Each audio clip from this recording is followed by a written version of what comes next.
আপু এখন শুরু করতে পারো। আসসালামু আলাইকুম, আমি ডক্টর। আজকের টপিক হচ্ছে এমআরআই। শুরুতেই বলে নিই যে এমআরআই টপিকটা একটু হচ্ছে MRI made easy by Jaypee Brothers, যেটা সেই বইটা থেকে পড়তে হবে।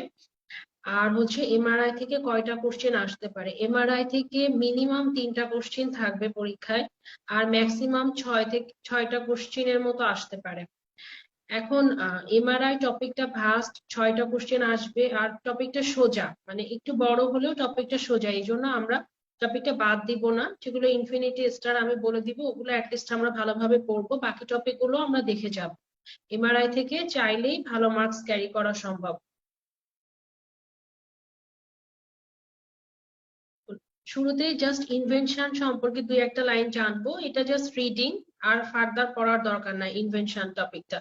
যে এমআরআই মেশিনটা ফার্স্ট ইনভেন্ট করেন কে? আমেরিকান ডক্টর রেমন্ড ড্যামাডিয়ান 1977-এ। এমআরআই মেশিনটা তাহলে ইনভেন্ট করেছেন কে? Doctor Raymond ড্যামাডিয়ান। আর হচ্ছে এমআরআই টেকনিক, মানে মেশিনটার আগে তো টেকনিকটা আবিষ্কার করতে হবে, বা এমআরআই যে প্রিন্সিপাল সেইটা আবিষ্কার করেছেন কে? পল সি লটারবার আর হচ্ছে পিটার ম্যানসফিল্ড। এটা ওনারা ইনভেন্ট করেছেন 1976-এ অনেকে বলে, আর কোথাও কোথাও সালের 1971 থেকে 1980 লেখা আছে। আর এটার জন্য নোবেল প্রাইজ পেয়েছেন ইনারা দুইজন, পল সি লটারবার আর হচ্ছে নোবেল প্রাইজ পেয়েছেন 2003-তে। এটা জাস্ট জানার জন্য, এটা মুখস্থ করার দরকার নাই। আচ্ছা, এখন আমাদের এখন আমাদের পড়া শুরু। এই টপিকটা পুরাটাই হচ্ছে আমরা পড়বো এমআরআই মেড ইজি থেকে। এটা হচ্ছে প্রথম চ্যাপ্টারে যে 4টা বেসিক প্রিন্সিপাল আছে এমআরআই মেশিনের। প্রথমটা কি? যে placing the patient in the magnet, মানে এমআরআই মেশিনের ভেতরে শুরুতে পেশেন্টটাকে প্লেস করতে হবে। এরপর কি করতে হবে? মেশিনের মাধ্যমে আমরা একটা রেডিও ফ্রিকোয়েন্সি পালস পাঠাবো পেশেন্টের কাছে। এরপর হচ্ছে যে সিগন্যালটা আসবে সেটা আবার হচ্ছে মানে রিসিভ করতে হবে। আর লাস্টলি কি করতে হবে? লাস্টলি হচ্ছে transformation of the signal by complex processing সিস্টেমের মাধ্যমে সিগন্যালটাকে আমরা ট্রান্সফার করব। এটা জাস্ট একবার রিডিং দিব বেসিক প্রিন্সিপালটা। এখন এই স্লাইডটা হচ্ছে ইম্পর্টেন্ট, যে আমাদের এমআরআই এর বেসিসটা কি, বা এমআরআইটা কিসের উপর বেস করে করা হয়। একটা জিনিস তারপরে আমি বলে দিচ্ছি যে সিটি স্ক্যান, আমরা আগের দিন পড়েছিলাম সিটি স্ক্যান। সিটি স্ক্যানে কিন্তু আমরা হচ্ছে রেডিয়েশন ইউজ করছি, হ্যাঁ, যে রেডিয়েশনটা যাচ্ছে বডিতে, তারপর ইমেজটা তৈরি হচ্ছে। সিটি স্ক্যান, এক্সরে, এগুলোতে হচ্ছে আমরা রেডিয়েশন ইউজ করি। আর এমআরআই এর ক্ষেত্রে কিন্তু আমরা কোনো রেডিয়েশন ইউজ করি না। এমআরআই এর ক্ষেত্রে তাহলে আমরা ইমেজটা কার উপর ডিপেন্ড করে নিই? ইমেজটা আমরা নিই হচ্ছে আমাদের বডিতে যে প্রোটন গুলো আছে। প্রোটন মানে হচ্ছে আমাদের H+ আয়ন বা হাইড্রোজেন প্লাস আয়ন যেটা, সেটা। এখন প্রোটনের উপর বেসিস করে কেন নিই? কারণ হচ্ছে আমরা জানি যে আমাদের বডির যে ফরমেশন সেখানে মানে ম্যাক্সিমাম পোর্শনই হচ্ছে আমাদের বডি পানি দিয়ে তৈরি, হ্যাঁ, আর অল্প কিছু পোর্শন ফ্যাট আর আদার ম্যাটেরিয়াল দিয়ে তৈরি। এখন এই জন্য যেহেতু আমাদের দেহের বডির ম্যাক্সিমাম পোর্শনটাই হচ্ছে পানি দিয়ে তৈরি, তাহলে বডিতে আয়ন আছে, যদি পানি বডিতে 70% মতো থাকে, তাহলে নিশ্চয়ই হাইড্রোজেন আয়নও সেই পরিমাণ আছে, কারণ যেহেতু হাইড্রোজেন আয়ন থাকে পানিতে। তাহলে আমরা এমআরআইটা মেইনলি কার উপর বেসিস করে করছি? হাইড্রোজেন আয়নের উপর। কেন? কারণ হচ্ছে হাইড্রোজেন আয়নটা আমাদের বডিতে অ্যাবান্ডেন্ট। তারপরে কি বলছে? Gives best and most intense signal among all nuclei are have spin and odd number of proton within it. Odd number of proton মানে কি? এমআরআই এর ক্ষেত্রে একটা টেকনিকের জন্য আমাদের যে জিনিসটা লাগবে, এমআরআই মেনলি আমরা ইউজ করছি কি ম্যাগনেটিজম, যেটা মানে ম্যাগনেট তৈরির প্রপার্টি, এটার জন্য আমাদের হচ্ছে অড নাম্বার অফ প্রোটন, যেগুলোর মানে যেগুলো হচ্ছে বেজোড় সংখ্যক প্রোটন, সেগুলো হচ্ছে এমআরআই এর জন্য ভালো, বা এমআরআই ইউজ করা যাবে। তবে মেইনলি বডিতে পানি ইউজ করা হয়, বা H+ আয়নটা বা প্রোটন ইউজ করা হয়, কারণ হচ্ছে যে যেহেতু এটা অ্যাবান্ডেন্ট ফর্মে থাকে আর এটাতে একটা অড নাম্বার অফ প্রোটন আছে, এই জন্য। এখন আমাদের যেহেতু আমরা অড নাম্বার অফ প্রোটনের কথা বলছি, তাহলে থিওরিটিক্যালি আর কি কি জিনিস ইউজ করা যাবে এমআরআই? এই নামগুলো কিন্তু ইম্পর্টেন্ট, হ্যাঁ। এটা হচ্ছে 2 স্টার, অবশ্যই অবশ্যই মুখস্থ করতে হবে যে মানে বলতে পারে যে besides proton which can be theoretically used in MRI, মানে বাস্তবে ইউজ করা হয় না কিন্তু থিওরিটিক্যালি মানে এমআরআই এর ইউজ করার ক্রাইটেরিয়া গুলো এরা হচ্ছে ফুলফিল করে। সেটা কি, সেটা হচ্ছে কার্বন 13, মানে 13 কার্বন, তারপরে হচ্ছে ফ্লোরিন হবে হচ্ছে আমাদের 19, আর সোডিয়াম 23, আর 31 ফসফরাস, যেগুলো অড নাম্বার অফ প্রোটন সেগুলো। এই নামগুলো কিন্তু মুখস্থ করতে হবে প্রত্যেকে, হ্যাঁ এটা মানে আসতে পারে। দেন এখন হচ্ছে হাইড্রোজেনটা কিভাবে ম্যাগনেট হিসেবে কাজ করে। Hydrogen nuclei acts as magnet, এই টপিক গুলো হচ্ছে সোললি বোঝার, এখন যেগুলো আমি ডিসকাস করবো আপনারা ভালোভাবে বুঝে যাবেন, তাহলে যেটা হবে যে আপনাদের হচ্ছে মানে মুখস্থ করতে হবে না জিনিসগুলো, আর যেগুলো মুখস্থ করতে হবে আমি বলে দিব। এখন যেটা মানে বেসিক সেটা হচ্ছে হাইড্রোজেনটার একটা চার্জ আছে +1।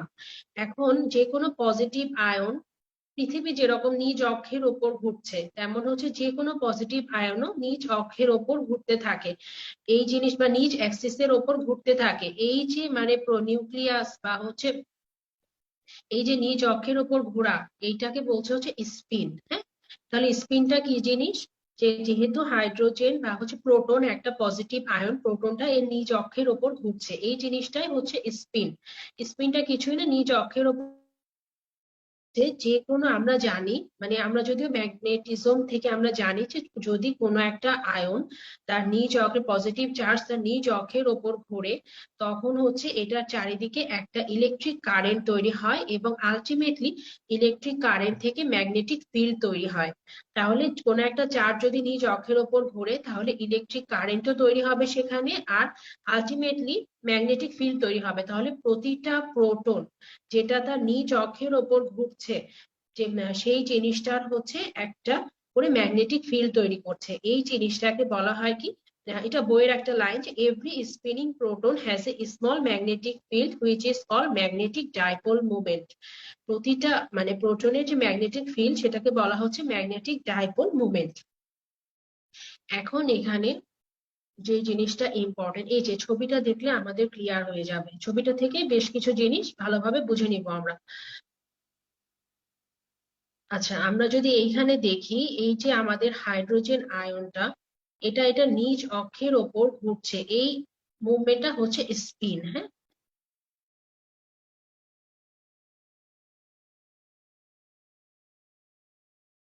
কি গ্রিন ইউজ করি, এখানে এই যে হাইড্রোজেন আয়নটা নিজ অক্ষের ওপর ঘুরছে, এই জিনিসটা হচ্ছে স্পিন। এখন আর একটা ইম্পর্টেন্ট হচ্ছে স্পিন জিনিসটা হচ্ছে যে নিজ অক্ষের ওপর যদি একটা বাইরে থেকে মানে ম্যাগনেটিক, এমআরআই মেশিনে তো একটা হিউজ ম্যাগনেট ইউজ করা হয়, যার জন্য যারা হয়তো এমআরআই মেশিনটা চালু করার আগে যারা এমআরআই করেছেন জানে যে বলা হয় যে কোনো মানে প্রকার মানে সোনা বা হচ্ছে এই টাইপের কিছু বা হচ্ছে মেটালিক জিনিসপত্র থাকলে খুলে দিতে বলা হয়, কারণ হচ্ছে যে ওটা মানে এমআরআই মেশিনের ম্যাগনেট দিয়ে অ্যাট্রাক্ট হবে। এখন ধরেন যে আমাদের বডিতে অ্যাবান্ডেন্ট পরিমাণে প্রোটন আছে, একটা ম্যাগনেটিক ফিল্ড অ্যাপ্লাই করা হলো, তখন কি হবে, প্রোটনটা তো নিজ অক্ষের চারিদিকে ঘুরছে, সেই সাথে এটা এটা ধরেন ম্যাগনেটিক ফিল্ডের অ্যাক্সিস, এই জিনিসটা ম্যাগনেটিক ফিল্ডের যে অ্যাক্সিস সেটার সাথেও মানে স্পিনটা একটা অ্যাঙ্গেল তৈরি করবে, এই যে অ্যাঙ্গেলটা যেটা এই অ্যাঙ্গেলটাই হচ্ছে প্রিসেশন। তাহলে কি হচ্ছে যে প্রথমে আমাদের হাইড্রোজেনটা ছিল সেটা তার নিজ অক্ষের ওপর ঘুরছিল, সেই জিনিসটা হচ্ছে স্পিন। আর প্রিসিশন জিনিসটা কি, যখন সে নিজে ঘুরছে তখন এক্সটার্নাল ম্যাগনেটিক ফিল্ড অ্যাপ্লাই করা হলে এক্সটার্নাল ম্যাগনেটিক ফিল্ডের অ্যাক্সিসের সাথেও তখন হচ্ছে এই আমাদের যে প্রোটন সেই জিনিসটা হচ্ছে একটা অ্যাঙ্গেল ফর্ম করে ঘুরতে থাকবে, এই জিনিসটাই হচ্ছে আমাদের প্রিসিশন।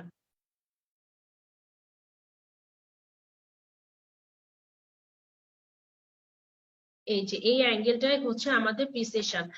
আর হচ্ছে প্রিসেশন পার সেকেন্ড বা ল্যামডোর ফ্রিকোয়েন্সি হচ্ছে প্রতি সেকেন্ডে যতবার ঘুরবে সেটাই হচ্ছে আমাদের প্রিসেশন ফ্রিকোয়েন্সি। হ্যাঁ, তাহলে আমরা আমরা এখানে ভালোভাবে যেটা দেখছি যে প্রোটনটা তার নিজ অক্ষের ওপর যে ঘুরছে সেটা হচ্ছে স্পিন, আর হচ্ছে এটার সময় একটা ঘুরছে, এটা চারিদিকে কল্পনা করে একটা রাউন্ড ম্যাগনেটিক ফিল্ড, একটা এক্সটার্নাল ম্যাগনেটিক ফিল্ড অ্যাপ্লাই করছি, তখন হচ্ছে স্পিন মানে সে তো তার নিজ অক্ষের চারিদিকে ঘুরছিল, তখন হচ্ছে সেইটা ম্যাগনেটিক ফিল্ডের এক্সিস, ধরি এটা সাউথ আর এটা একটা নর্থ পোল, এইটার সাথে এটা একটা অ্যাঙ্গেল তৈরি করছে। এই অ্যাঙ্গেলটাই হচ্ছে আমাদের যে কোণ তৈরি করে যে ঘুরছে, এই জিনিসটাই হচ্ছে আমাদের প্রিসেশন। আর প্রতি সেকেন্ডে যতটুকু ঘুরবে সেটাই হচ্ছে আমাদের প্রিসেশন ফ্রিকোয়েন্সি।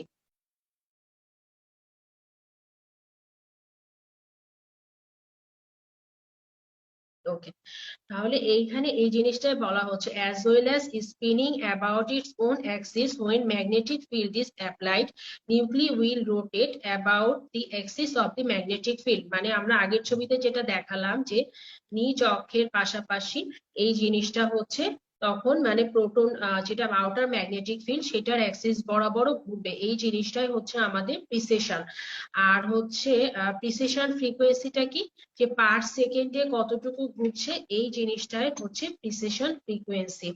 এই যে এই ছবিটা আমরা আরেকবার দেখাচ্ছি, যে তাহলে এটা যে নিজে ঘুরছে এটা হচ্ছে স্পিন, তারপর পাশে যেটা রেড মার্ক করা যে এটা অ্যাঙ্গেল ফর্ম করে ঘুরছে, এই অ্যাঙ্গেল ফর্ম করে ঘোরাটাই হচ্ছে প্রিসেশন। আর হচ্ছে পার সেকেন্ডে যতটুকু ঘুরবে এটা হচ্ছে প্রিসেশন ফ্রিকোয়েন্সি। আচ্ছা, এতক্ষণ ধরে যা পড়লাম এগুলো সব বোঝার জন্য এই স্লাইড আমাদের আছে যে ল্যামডার ফ্রিকোয়েন্সি বা ইকুয়েশন যেটা, সেটার হচ্ছে একটা ল্যামডার ইকুয়েশন আছে। এই জিনিসটা হচ্ছে ইনফিনি মানে 3 স্টার টপিক আমাদের। এখান থেকে কিছু জিনিস জানার আছে স্লাইডটা থেকে, যেমন হচ্ছে যে মানে Axis rotates forming a cone, the movement of the axis of rotation of proton is called precession. তাহলে প্রিসেশন কি জিনিস আমরা জানবো। তারপর নিচে যেটা লেখা আছে যে number of precision per second, মানে প্রতি সেকেন্ডে যতটুকু ঘুরছে সেটাই হচ্ছে প্রিসেশন ফ্রিকোয়েন্সি। এই জিনিসটাকে মেজার করা হচ্ছে কি দিয়ে, হার্টজ দিয়ে। হ্যাঁ, এখন একটা জিনিস যে প্রিসেশন ফ্রিকোয়েন্সি জিনিসটা হচ্ছে ডিরেক্টলি প্রপোর্শনাল থাকে আমাদের হচ্ছে ম্যাগনেটিক ফিল্ডের স্ট্রেংথের সাথে। যে জিনিসটা হচ্ছে বি নট দিয়ে এক্সপ্রেস করা হয়েছে এখানে, আর ডাব্লিউ নট যেটা সেটা হচ্ছে মানে প্রিসেশন ফ্রিকোয়েন্সি। এইটা ইকুয়াল টু গামা, যেটা গামাটা হচ্ছে জাইরো ম্যাগনেটিক রেশিও, যেটা হচ্ছে ইউজুয়ালি মানে which is particular to a particular nucleus. হ্যাঁ, মানে এই যেটা এটা হচ্ছে একটা জাইরো ম্যাগনেটিক রেশিওটা, মোটমাট হচ্ছে গামাটা জাস্ট একটা কনস্ট্যান্ট। হ্যাঁ, মানে মেইন ইকুয়েশনটা হচ্ছে যে ডাব্লিউ নট সমানুপাতিক বি নট, মানে আমাদের যেটা প্রিসিশন ফ্রিকোয়েন্সি সেটা এক্সটার্নাল ম্যাগনেটিক ফিল্ডের সমানুপাতিক। এই ইকুয়েশনটার নামই হচ্ছে ল্যামডার ইকুয়েশন। আর এই ইকুয়েশনটার নিচে আরেকটা জিনিস আছে যেটা খুবই important, precision frequency of hydrogen proton, মানে কত টেসলা মেশিনে কত। হ্যাঁ, আমাদের যেটা ম্যাগনেটিক এনার্জি সেটার ইউনিট হচ্ছে টেসলা। হ্যাঁ, আমরা সাধারণত এমআরআই মেশিন গুলোতে আমরা মানে আমাদের যেগুলো হসপিটালে যে মেশিন গুলো ইউজ করা হয় সেগুলো হচ্ছে অনেক পাওয়ারফুল, 1.5 থেকে 3 টেসলা সাধারণত ইউজ করা হয় মানে আমাদের হসপিটাল গুলোতে ডায়াগনস্টিক পারপাসে। এখন কোন মেশিনের জন্য কত হার্জ, এই স্লাইডটাও কিন্তু 3 স্টার, যে কত মানে টেসলা মেশিনের জন্য কত হার্জ। 1 টেসলার জন্য 42 হার্জ, 1.5 টেসলার জন্য 64 হার্জ, আর হচ্ছে যেটা 3 টেসলা সেটার জন্য হচ্ছে 128 মেগা হার্জ। সবগুলো কিন্তু মেগা হার্জে। একটা জিনিস সেটা হচ্ছে আমরা এই পুরো চ্যাপ্টারটা মানে এমআরআই মেড ইজি থেকে পড়বো, জাস্ট টপিক গুলো ভালোভাবে এখান থেকে বুঝে যান, বইয়ে খুব সুন্দর করে লেখা আছে, একবার পড়লেই ক্লিয়ার হয়ে যাবে। এখন লংগিটিউডিনাল ম্যাগনেটাইজেশন। লংগিটিউডিনাল ম্যাগনেটাইজেশন জিনিসটা কি, যে ছবিটা দেখলে আমাদের ক্লিয়ার হবে যে আমরা তো একটা জিনিস জানলাম যে হচ্ছে আমাদের প্রোটন গুলো ভ্যারিয়াস, মানে প্রোটন গুলো দেখেন মানে এক একটা প্রোটন এক একটা অ্যাঙ্গেলে ঘুরছে, এক একটার জন্য আলাদা আলাদা ম্যাগনেটিক ফিল্ড তৈরি হচ্ছে ছোট ছোট, মানে আমরা শুরুতেই যে জিনিসটা ডিসকাস করলাম। এখন যখন আমরা এক্সটার্নাল একটা ম্যাগনেটিক ফিল্ড অ্যাপ্লাই করব, হ্যাঁ এক্সটার্নাল ম্যাগনেটিক ফিল্ডটা অ্যাপ্লাই করলাম, তখন হচ্ছে প্রোটন গুলো ম্যাগনেটিক ফিল্ডের অ্যাক্সিস বরাবর, আর কিছু কিছু আছে এটার অপোজিট ডিরেকশনে প্যারালাল আর অ্যান্টি প্যারালালি একটা মানে প্রপার অ্যালাইনমেন্টে আসবে, যার জন্য নেট ম্যাগনেটাইজেশন হবে। আমাদের বডিতে তো প্রোটন গুলো সবসময় ঘুরছে, এদের তো একটা ছোট ছোট ম্যাগনেটিক ফিল্ড এরা তৈরি বডি ম্যাগনেট হিসেবে কাজ করে করে না, কিন্তু যখন আমরা একটা এক্সটার্নাল ম্যাগনেটিক ফিল্ড অ্যাপ্লাই করব তখন যেটা হবে যে প্রোটন গুলো কিছু কিছু আছে ম্যাগনেটিক ফিল্ডের ডিরেকশনে, মানে এই যে এই তিনটা দেখেন ডিরেকশনে গিয়েছে আর হচ্ছে আর কিছু কিছু আছে অ্যান্টি প্যারালালি যাবে, এইটা দেখেন অপোজিট ডিরেকশনে গিয়েছে, এই যে যেটা লাস্ট প্রোটনটা এটা অপোজিট ডিরেকশনে গিয়েছে, যার জন্য কি হবে যে নেট যদি এই দুইটাকে ক্রস হচ্ছে আমাদের প্যারালালি, যেটা হচ্ছে পজিটিভ দিক সেই দিকে থাকবে। হ্যাঁ, নেট ম্যাগনেটাইজেশনটা আমাদের হচ্ছে প্যারালাল সাইডে হচ্ছে, এই জিনিসটাই বলা হচ্ছে লংজিটিউডিনাল ম্যাগনেটাইজেশন। জিনিসটা তাহলে কি, যে আমাদের প্রোটন গুলো বডিতে বিভিন্ন ডিরেকশনে, আমরা একটা এক্সটার্নাল ম্যাগনেটিক ফিল্ড অ্যাপ্লাই করব তখন হচ্ছে প্রোটন গুলো হবে কিভাবে রিঅ্যারেঞ্জ, কিছুটা হবে হচ্ছে এক্সটার্নাল ম্যাগনেটিক ফিল্ডের এক্সিস বরাবর আর কিছুটা হচ্ছে অ্যান্টি প্যারালালি, এরা হচ্ছে মানে ডিরেকশনে এরা সাজবে, হ্যাঁ নিজেরা গুছায় যাবে। কিন্তু তারপর যেটা হবে যে যেগুলো আলটিমেটলি দেখা যাবে যে যেগুলো হচ্ছে প্যারালালি বা হচ্ছে পজিটিভ সাইডে মুভ করে আছে এগুলোর নাম্বারটা বেশি থাকবে, যার জন্য নেট ম্যাগনেটাইজেশনটা পজিটিভ দিকে হবে আর নেগেটিভ দিকে ম্যাগনেটাইজেশন কম হবে। তাহলে আমাদের লংজিটিউডিনাল ম্যাগনেটাইজেশন জিনিসটা কি, যখন হচ্ছে একটা মেইন ম্যাগনেটিক ফিল্ড অ্যাপ্লাই করা হচ্ছে, আচ্ছা মেইন ম্যাগনেটিক ফিল্ডটাকে নেট অ্যাক্সিস বরাবর অ্যাপ্লাই করা হয়। হ্যাঁ, মানে এমআরআই এর ক্ষেত্রে একটা ইম্পর্টেন্ট জিনিস হচ্ছে তিনটা axis X Y Z. Z এক্সিসটা হচ্ছে লংজিটিউডিনাল এক্সিস যেটা সেইটা, এখন লংজিটিউডিনাল এক্সিসটাকে কি এক্সিস বলা হয়, জেড অ্যাক্সিস, এটা মনে রাখতে হবে। এখন হচ্ছে most of will will precise alignment, তাহলে উইথ দি ডিরেকশন, বাট হচ্ছে ফিউ উইল মানে প্রিসিস ইন অপোজিট ডিরেকশন। মেজরিটিটা কোন দিকে থাকবে, একটা নেট লংজিটিউডিনাল ম্যাগনেটাইজেশন তৈরি করবে জেড অ্যাক্সিস এর ডিরেকশনে। হ্যাঁ, এই যে দেখেন নেট ম্যাগনেটাইজেশনটা হচ্ছে জেড অ্যাক্সিস এর ডিরেকশনে তৈরি হচ্ছে, এই ছবিটা দেখেন এটা জেড অ্যাক্সিস এর ডিরেকশনে, রেড মার্ক দিয়ে যেটা দেখাচ্ছে এটা হচ্ছে জেড অ্যাক্সিস এর ডিরেকশন। আচ্ছা, এখন এরপরে আমাদের হচ্ছে আমাদের লংজিটিউডিনাল ম্যাগনেটাইজেশন হলো, এরপর হচ্ছে যেটা হবে যে লংজিটিউডিনাল ম্যাগনেটাইজেশনটা দিয়ে আসলে আমাদের এমআরআই এর ক্ষেত্রে প্রপার যে ফাংশনটা সেই কাজটা করা যায় না। আমাদের হচ্ছে we can not measure longitudinal magnetization, longitudinal ম্যাগনেটাইজেশনটা বাস্তবে হলেও ওইটা আমরা হচ্ছে মাপতে পারি না, এই জন্য আমাদের হচ্ছে একটা ট্রান্সভার্স ম্যাগনেটাইজেশনে নিয়ে এসে মেজারমেন্টটা করতে হবে। এই ট্রান্সভার্স ম্যাগনেটাইজেশনে নিয়ে আসার ইম্পর্টেন্সটা এটা যেন আমরা ম্যাগনেটাইজেশনের অ্যামাউন্টটাকে মাপতে পারি। এখন এইটার জন্য একটা হচ্ছে আলাদা একটা রেডিও ফ্রিকোয়েন্সি পালস বা একটা যেটা বলা হচ্ছে যে বি1 বা রেডিও ফ্রিকোয়েন্সি পালস অ্যাপ্লাই করা হয়, যেটা হচ্ছে ফ্লিপ করে নেট ম্যাগনেটাইজেশনটাকে ইনটু ট্রান্সভার্স প্লেনে, মানে লংজিটিউডিনাল ম্যাগনেটাইজেশনটাকে ট্রান্সভার্স প্লেনে এটা হচ্ছে সাজাবে। এখন এইখানে যেটা বলছে যে ম্যাগনেটিক ফিল্ড ট্রান্সভার্স ম্যাগনেটাইজেশনটা ভালো হওয়ার জন্য যে জিনিসটা ইম্পর্টেন্ট সেটা হচ্ছে যে ম্যাগনেটিক ফিল্ড যেটা অ্যাপ্লাই করা হবে সেটা হচ্ছে যেটা প্রিসেসিং নিউক্লি দুইটার ফ্রিকোয়েন্সি যদি একই হয়, মানে দুইটা জিনিসের ফ্রিকোয়েন্সি একই হলে সেটা হচ্ছে ট্রান্সভার্স ম্যাগনেটাইজেশনটা ভালো হবে, সেই জিনিসটাকেই বলা হচ্ছে এই যে রেজোনেন্ট ফ্রিকোয়েন্সি।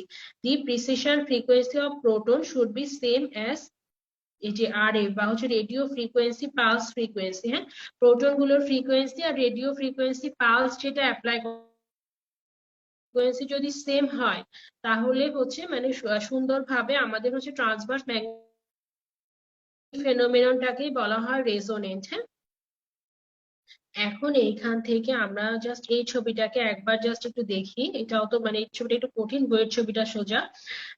এইখানে যেটা বোঝা সেটা হচ্ছে এই যে প্রথমে আমরা আমাদের জেড অ্যাক্সিস বরাবর প্রোটনটা ছিল, এরপর এই যে পেঁচানো পেঁচানো এটা হচ্ছে আমাদের রেডিও ফ্রিকোয়েন্সি পালসটা অ্যাপ্লাই করছি, তখন আমি দেখি যে হাইড্রোজেনটা আমাদের হচ্ছে সুন্দর করে ট্রান্সভার্স ম্যাগনেটাইজেশন বরাবর ট্রান্সভার্স ম্যাগনেটাইজেশন হয়ে গেল।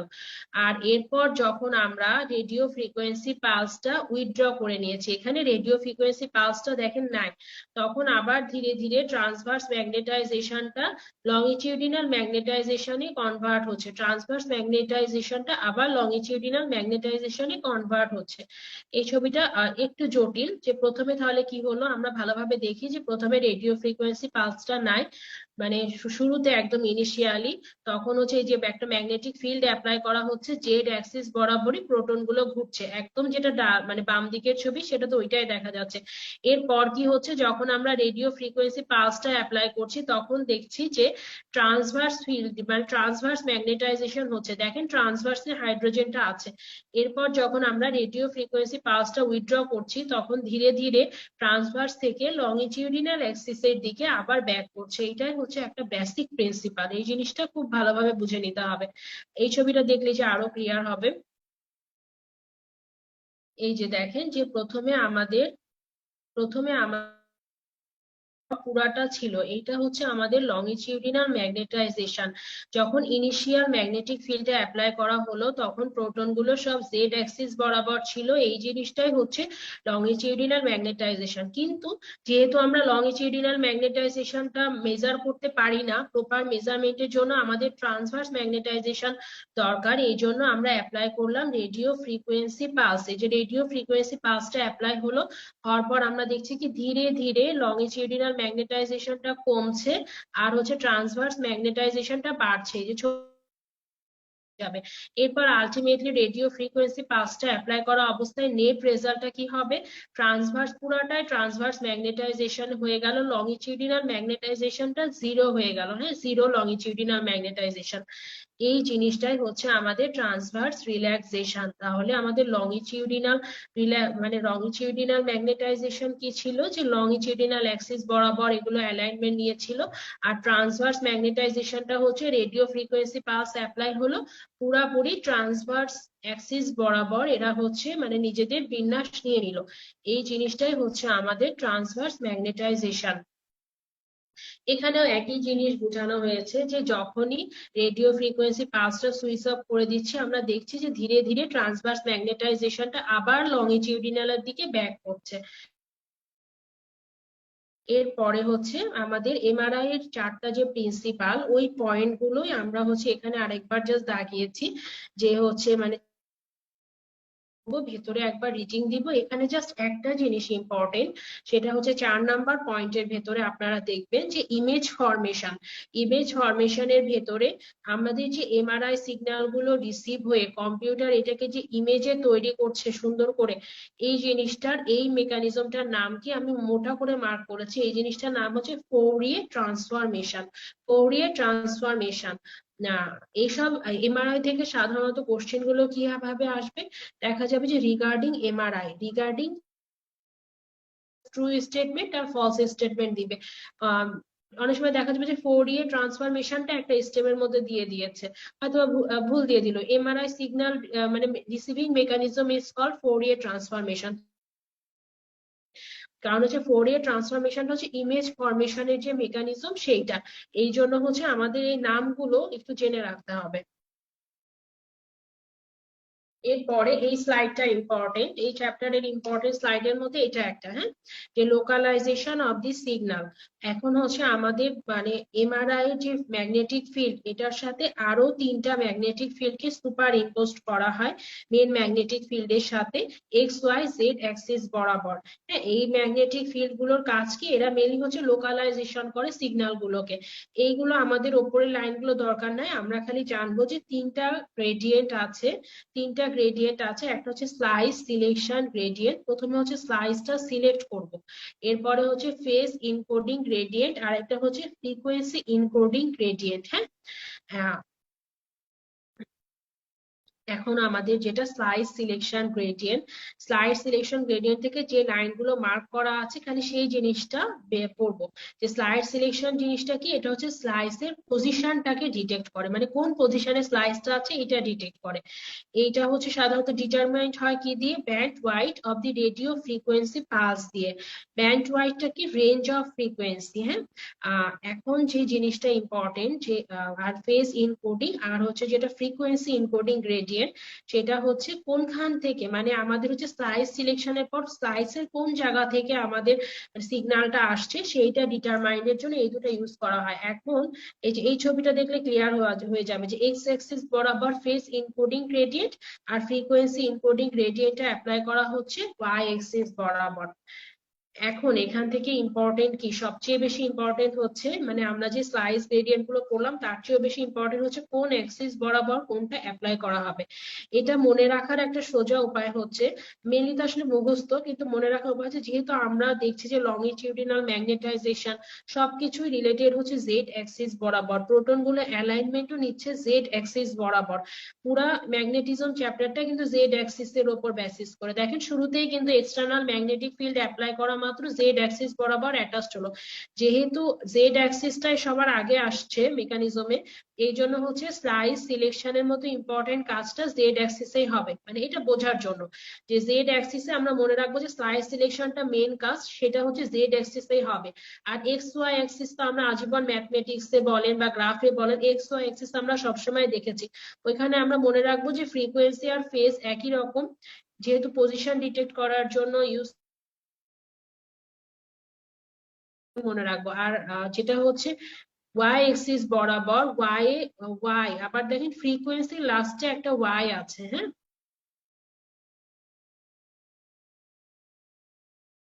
এই যে দেখেন ওয়াই এক্সিস এর ওয়াই, আবার এই যে ফ্রিকোয়েন্সি লাস্টে একটা ওয়াই আছে। এই ওয়াই থেকে ওয়াই মিলিয়ে আমরা মনে রাখতে পারি যে ফ্রিকোয়েন্সি গ্রেডিয়েন্টের ক্ষেত্রে আমাদের হচ্ছে ওয়াই এক্সিস বরাবর হবে, আর এক্স এক্সিস বরাবর ফেজ হবে। ফেজের ভেতরে কিন্তু ওয়াই নাই। এটা একটা মনে রাখার টেকনিক। এই টেকনিকে বা কারো যদি এমনি মনে থাকে সেভাবে মুখস্থ করতে পারেন। তাহলে জেডটা যেহেতু সবচেয়ে ইম্পর্টেন্ট এক্ষেত্রে, এই জন্য জেড এর ক্ষেত্রে আমরা সাইজ সিলেকশন গ্রেডিয়েন্টটা যেহেতু সবচেয়ে ইম্পর্টেন্ট, এটা আমরা জেড অ্যাক্সিস বরাবর করব। ওয়াই ফ্রিকোয়েন্সিতে ওয়াই আছে, ফ্রিকোয়েন্সি ইনকোডিং গ্রেডিয়েন্টটা ওয়াই অ্যাক্সিস বরাবর থাকবে, আর এক্সটা আমরা ফেজ ইনকোডিং গ্রেডিয়েন্ট এভাবে মনে রাখবো। সবার আগে আমরা হচ্ছে স্লাইস সিলেকশন করব, সেকেন্ডে আমরা করব কি এক্স অ্যাক্সিস বরাবর ফেজ ইনকোডিং গ্রেডিয়েন্ট, আর লাস্টে হবে ফ্রিকোয়েন্সি ইনকোডিং গ্রেডিয়েন্ট। এটা যে নিচের লাইনগুলোতে লেখা আছে, আমি পাশেও ছোট করে লিখে রেখেছি। হ্যাঁ, এই হলো মোটামুটি আমাদের প্রথম চ্যাপ্টার। তাহলে প্রথম চ্যাপ্টার থেকে আমরা মোটামুটি পুরাটা একবার পড়বো, বুঝবো, কিন্তু এখান থেকে বলা হয় আমরা পরীক্ষার আগের দিন রিভিশন দিব। মেইনলি আমাদের ল্যামব্রোর ফ্রিকোয়েন্সি বা ল্যামব্রোর ইকুয়েশন যেটা, সেই জিনিসটা রিভিশন দিব ভালোভাবে। আর এই দিক থেকে হচ্ছে ফোরিয়ে মেকানিজম কি, স্পিন কি, প্রিসিশন কি, এই জিনিসগুলো জাস্ট একটু বুঝে রাখবো। আর হচ্ছে আমাদের যেটা মানে গ্রেডিয়েন্ট গুলো কোনটা কোন এক্সিস বরাবর আর কোনটা কি প্রেজেন্ট করে, এই টপিকটা হচ্ছে 5 স্টার। এই কয়টা জিনিস হচ্ছে মোস্ট ইম্পর্টেন্ট এই চ্যাপ্টারে। থিওরিটিক্যালি কি কি ইউজ করব, তাহলে আমরা এই তিনটা জিনিস পরীক্ষার আগের দিন দেখে যাব যে থিওরিটিক্যালি কি কি আমরা ইউজ করব। যেমন 13 কার্বন, 19 ফ্লোরিন, 23 সোডিয়াম, 31 ফসফরাস, এইটা আমরা দেখে যাব। তারপরে আমাদের কোন এক্সিস কি প্রেজেন্ট করছে এটা দেখব। আর আরেকটা জিনিস যেটা আমরা দেখবো, ল্যামব্রোর ইকুয়েশনটা আমরা একবার দেখে যাব। এবার হচ্ছে MRI most important topic, T1 T2 relaxation আর প্রোটন ডেনসিটি ইমেজ, এগুলো থেকে কোশ্চেন হবে না, এটা ইম্পসিবল। এই সেকেন্ড চ্যাপ্টারটা, এটা হচ্ছে সেকেন্ড চ্যাপ্টার আমাদের বইয়ের। এই চ্যাপ্টারটা হচ্ছে ইনফিনিটি স্টার। চ্যাপ্টারটা বুঝবো, যেগুলো মুখস্থ করতে হবে আমি আপনাদেরকে বলে দিব। এখন T1 T2 রিল্যাক্সেশনটা শুরু হবে কোথা থেকে, এই জিনিসটা মেনলি শুরু হবে যখন আমাদের রেডিও ফ্রিকোয়েন্সি পালস যেটা বা রেডিও ফ্রিকোয়েন্সি পালসটা যখন সুইচ অফ করে দিব, তখন কি হবে যে লংজিটিউডিনাল ম্যাগনেটাইজেশন যেটা, সেটা হচ্ছে ইনক্রিজ করতে শুরু করবে আবার জেড অ্যাক্সিস বরাবর। আর একই সাথে ট্রান্সভার্স ম্যাগনেটাইজেশন যেটা ছিল সেটা রিডিউস হতে শুরু করবে। এটা কিন্তু আমি আগের ছবিগুলোতে বুঝিয়েছি আপনাদের। এই যে প্রসেস অফ রিকভারি অফ লংজিটিউডিনাল ম্যাগনেটাইজেশনটাকে বলা হচ্ছে লংজিটিউডিনাল রিল্যাক্সেশন। আর হচ্ছে যে ট্রান্সভার্স ম্যাগনেটাইজেশনের যে রিল্যাক্সেশন হচ্ছে মানে বা যে ডিকেটা হচ্ছে বা কমে যাচ্ছে, সেটাই হচ্ছে ট্রান্সভার্স রিল্যাক্সেশন। হ্যাঁ, আর এখন যেটা বলছে যে একটা সিঙ্গেল ভেক্টর দিয়ে এটাকে প্রেজেন্ট করা লাইনগুলো পড়ছি। The vector represents sum of this component and is called magnetization vector. এটা লাই করে কার ভিতরে, ট্রান্সভার্স ম্যাগনেটাইজ।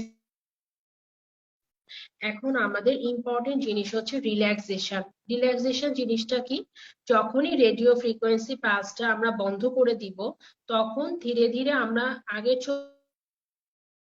ম্যাগনেটাইজেশনটা ধীরে ধীরে আবার লংজিটিউডিনাল দিকে ব্যাক করবে। এই যে লংজিটিউডিনালের পরিমাণটা বাড়ছে, এই জিনিসটা হচ্ছে লংজিটিউডিনাল রিল্যাক্সেশন। আর হচ্ছে যেটা আমাদের ট্রান্সভার্সের যেটা কমছে ট্রান্সভার্স ম্যাগনেটাইজেশনটা, সেটা হচ্ছে আমাদের ট্রান্সভার্স রিল্যাক্সেশন। দুইটা জিনিস কিন্তু একই সাথে হচ্ছে, একটা বাড়ছে সেইটা হচ্ছে আমাদের লংজিটিউডিনাল রিল্যাক্সেশন, আর যেই জিনিসটা কমছে সেটা আমাদের ট্রান্সভার্স রিল্যাক্সেশন। এখন আরেকটা জিনিস, এই যে দুইটা মেকানিজম, একটা হচ্ছে স্পিন ল্যাটিস রিল্যাক্সেশন বা T1 রিকভারি, আর হচ্ছে লংজিটিউডিনাল রিল্যাক্সেশন, একই জিনিস। হ্যাঁ, কিভাবে? কারণ হচ্ছে আপনার দেখেন লংজিটিউডিনাল রিল্যাক্সেশনের অ্যামাউন্টটা বাড়ছে, এই জন্য এটার নাম, মানে এটা আবার ধীরে ধীরে বাড়ছে। আর যেহেতু ট্রান্সভার্স ম্যাগনেটাইজেশনের পরিমাণটা কমছে, এই জন্য এই জিনিসটাকে আমাদের T2D-কে, এটা ট্রান্সভার্স ম্যাগনেটাইজেশন মানে ট্রান্সভার্স রিল্যাক্সেশন যেটা, সেই জিনিসটাকে। আচ্ছা, এই ছবিটা দেখলে মোটামুটি আমরা একটু ছবিটা থেকে ক্লিয়ার করার চেষ্টা করি। আমি আরেকবার বুঝাচ্ছি, যেহেতু টপিকটা একটু জটিল, কিন্তু একবার পড়লে একদম পরীক্ষার আগের দিন আপনাদের রিভিশনও দিতে হবে না। এই যে দেখেন যে জেড অ্যাক্সিস বরাবর ছিল, হ্যাঁ, প্রথমে আমাদের মনে করি যে এই যে রেডিও ফ্রিকোয়েন্সি পালসটা অ্যাপ্লাই করা হয়েছে, হ্যাঁ, করলে এই যে পুরাপুরি সবটুকু ট্রান্সভার্স অ্যাক্সিস বরাবর ছিল, এই জিনিসটাই হচ্ছে আমাদের ট্রান্সভার্স ম্যাগনেটাইজেশন স্টেটে আছে। হ্যাঁ, এখন লংজিটিউডিনাল রিল্যাক্সেশনটা শুরু হচ্ছে কোনখান থেকে? এই যে এই দুটা থেকে হচ্ছে লংজিটিউডিনাল রিল্যাক্সেশন শুরু, এই মানে এই সেকেন্ডটা আর থার্ড পিকটা থেকে। এখন যখন আমাদের রেডিও ফ্রিকোয়েন্সি পালসটাকে অফ করে দেওয়া হয়েছে, ক্রস দেওয়া মানে হচ্ছে অফ করে দিলাম, তখন আমরা দেখছি ট্রান্সভার্স ম্যাগনেটাইজেশনটা ধীরে ধীরে আমাদের জেড অক্ষের দিকে বাড়ছে, মানে হচ্ছে লংজিটিউডিনাল ম্যাগনেটাইজেশনের অ্যামাউন্টটা বাড়ছে। আর আলটিমেটলি শেষ হলো কোথায়? লংজিটিউডিনাল ম্যাগনেটাইজেশন পুরোপুরি হয়ে গেল। এই জিনিসটাই হচ্ছে আমাদের লংজিটিউডিনাল রিল্যাক্সেশন। এই জিনিসটারই আলাদা নাম হচ্ছে আমাদের T1 রিকভারি। T1 রিকভারি কেন? কারণ হচ্ছে এই যে দেখেন যে T1টা পুরাপুরি লংজিটিউডিনাল ম্যাগনেটাইজেশনটা পুরাপুরি রিকভারি হয়ে গিয়েছে, যার জন্য এটার নাম T1 রিকভারি। আমি হচ্ছে মানে T2 বা হচ্ছে মানে ট্রান্সভার্স রিল্যাক্সেশনটাকেও ডিসক্রাইব করতে চাই, আমি কিন্তু সেটাও ডিসক্রাইব করতে পারবো। কিভাবে? এই যে নর্মালি চিন্তা করে দেখি আমরা, যে প্রথমে আমাদের মানে ট্রান্সভার্স বরাবর ফ্রিকোয়েন্সি পালস অ্যাপ্লাই করা হলো, তখন লংজিটিউডিনাল ম্যাগনেটাইজেশনের পরিমাণটা কমছে, ট্রান্সভার্স ম্যাগনেটাইজেশনের লংজিটিউডিনাল ম্যাগনেটাইজেশন বাড়ছে, আর ট্রান্সভার্সটা কমে যাচ্ছে। এই জিনিসটাই আবার হচ্ছে, এই জিনিসটার আরেক নামে, যে টিএমটা কমে যাচ্ছে, এইটার আরেক নামই হচ্ছে ট্রান্সভার্স রিল্যাক্সেশন। এই যেহেতু এটা পরিমাণ কমছে, এই জন্য এটার আরেক নাম বলা হচ্ছে T2D-কে। হ্যাঁ, T2D-কে মানে কমে যাচ্ছে। আলটিমেটলি দেখেন এখানে জিরো, এটাও ট্রান্সভার্স রিল্যাক্সেশনে যেটা হচ্ছে যে ট্রান্সভার্স ম্যাগনেটাইজেশনের পরিমাণটা জিরো হয়ে যাচ্ছে।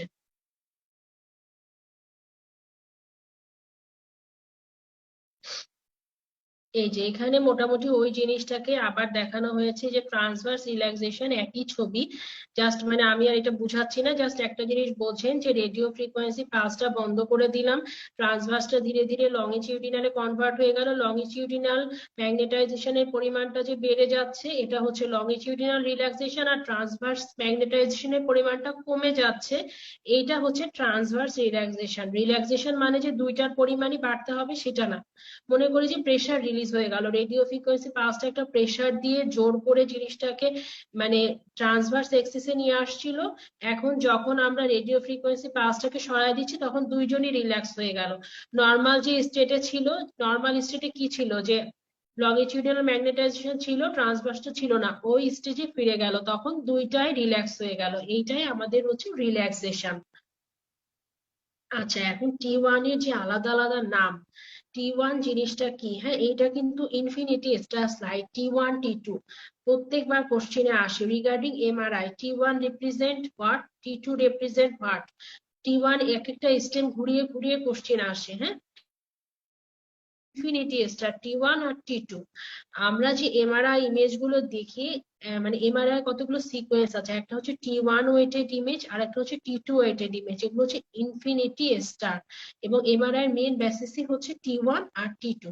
এখন T1 জিনিসটা কি? যে T1 জিনিস লংজিটিউডিনাল রিল্যাক্সেশন পড়লাম, সেই জিনিসটাই হচ্ছে T1, যে রেট অ্যাট হুইচ মানে যেই রেটে মানে এই লংজিটিউডিনাল রিল্যাক্সেশনটা অ্যাচিভ হচ্ছে সেটা হচ্ছে T1। এখন T1টাকে কনস্ট্যান্ট বলছে কেন?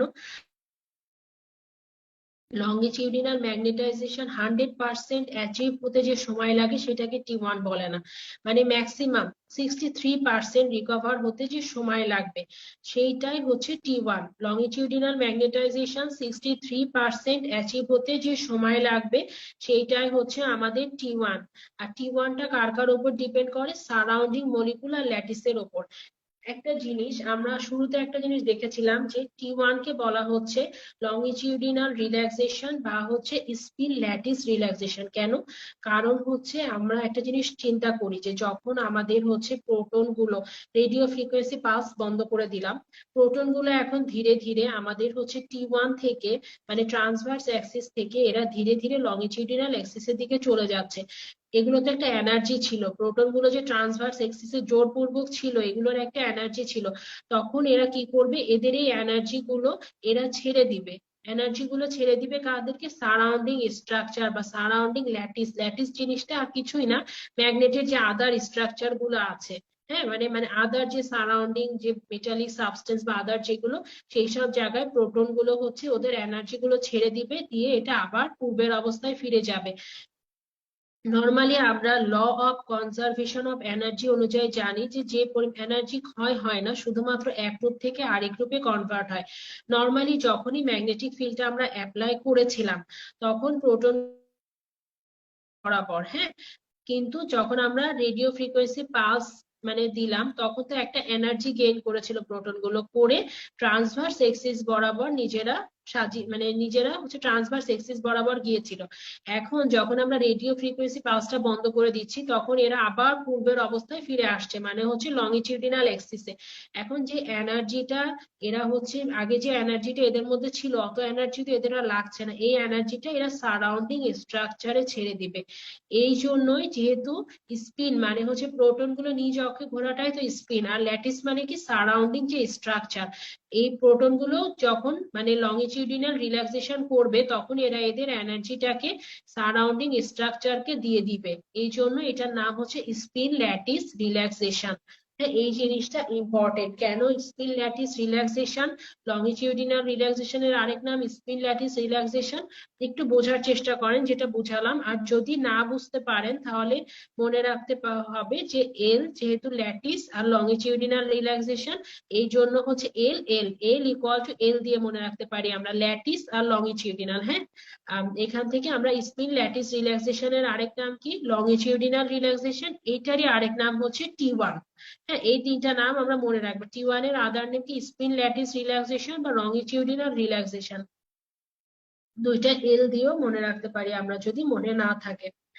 এখন হচ্ছে T1 খুবই ইম্পর্টেন্ট, প্রতিটা ওয়ার্ড ইম্পর্টেন্ট এখানকার। যে T1 is the time taken by longitudinal magnetization to recover after radio frequency pulse is switched off। এটা হচ্ছে কোনো একটা এক্সাক্ট টাইম না, এটা একটা কনস্ট্যান্ট। হ্যাঁ, এটা সাধারণত যখন 63% অরিজিনাল ভ্যালুতে ফিরে যেতে যে সময় লাগবে সেটাই হচ্ছে T1। T1টা কার কার উপর ডিপেন্ড করছে? আমরা জানি যে সারাউন্ডিং ল্যাটিসে এরা এদের এনার্জি ছেড়ে দিচ্ছে প্রোটন গুলো। এই জন্য T1টা ডিপেন্ড করছে তার নিজের টিস্যু কম্পোজিশনের ওপর, স্ট্রাকচারের ওপর আর সারাউন্ডিং এর ওপর, মানে নিজের টিস্যু কম্পোজিশন, স্ট্রাকচার আর সারাউন্ডিং এর ওপর। এই যে স্পিন ল্যাটিস রিল্যাক্সেশন মানে দেখবো, অত ইম্পর্টেন্ট কোনো ছবি না এটা। যে প্রথমে আমাদের জেড অ্যাক্সিস বরাবর ছিল, আমরা রেডিও ফ্রিকোয়েন্সি পালসটা অ্যাপ্লাই করেছিলাম, পুরাটাই চলে গেল আমাদের হচ্ছে ওয়াই এক্স ওয়াই অ্যাক্সিস বরাবর। এরপর যখন পালসটাকে সুইচ অফ করলাম 63% রিকভার হতে যে সময়টা লাগছে সেটাই আমাদের T1। আর যখন 100% আলটিমেটলি 100% রিকভার হবে, কিন্তু ওইটা T1 না, T1 বলা হচ্ছে 63% রিকভার হতে যে সময়টা লাগছে সেটাই হচ্ছে আমাদের T1। T1টা একটা কনস্ট্যান্ট, যেই সময়ে 63% লংগিটিউডিনাল ম্যাগনেটাইজেশনটা রিগেইন হবে সেটাই হচ্ছে আমাদের T1। একই কথা বারবার বলছি কারণ টপিক গুলো ইনফিনিটি স্টার, যদি ক্লাস থেকেও ব্রেনে গেঁথে যায় অনেক ভালো। হ্যাঁ, এখন হচ্ছে T1টা ডিপেন্ডস আপন কার কার ওপর, এটা আমি আমার red mark surround structure surrounding এর ওপর। এখন এই যে the short the T1 the quicker the proton exchange thermal energy with lattice, মানে যেটা T1 যত শর্ট তত দ্রুত প্রোটন গুলো এনার্জি ছেড়ে দিবে। হ্যাঁ, T1 টা ইউজুয়ালি লঙ্গার দেন T2 হয়। এরপর হচ্ছে স্পিন রিল্যাক্সেশনের আরেক নাম কি T2। হ্যাঁ, T2 টাকে কিন্তু T2 ডিকেও বলা হয়। একটা জিনিস, T1 টার নাম ছিল T1 রিকভারি, কেন? কারণ হচ্ছে যেহেতু 63% এরা অ্যাচিভ করছিল, আর এখানে যেহেতু লস হচ্ছে পুরাটাই, এই জন্য এটার নাম T2 ডিকে, মানে T2 শেষ হয়ে যাচ্ছে। হ্যাঁ, এই বা ট্রান্সভার্স ডিকে, ট্রান্সভার্স মানে রিকভারি না, কিন্তু এটা ডিকে, ট্রান্সভার্সটা শেষ হয়ে যাচ্ছে। যখন রেডিও ফ্রিকোয়েন্সি পালসটা সুইচ অফ হয়ে গেল, তখন কি হবে যে the rate of transverse magnetization is lost is determined by magnetic interaction between the spin and is called spin বা ট্রান্সভার্স ডিকে। এই জিনিসটা কিভাবে, এটা কি স্পিন কেন বলছে? যে প্রোটন গুলো একজনের এনার্জি, মানে একটা প্রোটন আরেকটা প্রোটনকে মানে এনার্জি ট্রান্সফার করতে করতে এরা হচ্ছে ধীরে ধীরে T2 টা লস হতে থাকবে। এই জন্য এটাকে বলা হচ্ছে স্পিন মানে ডিকে।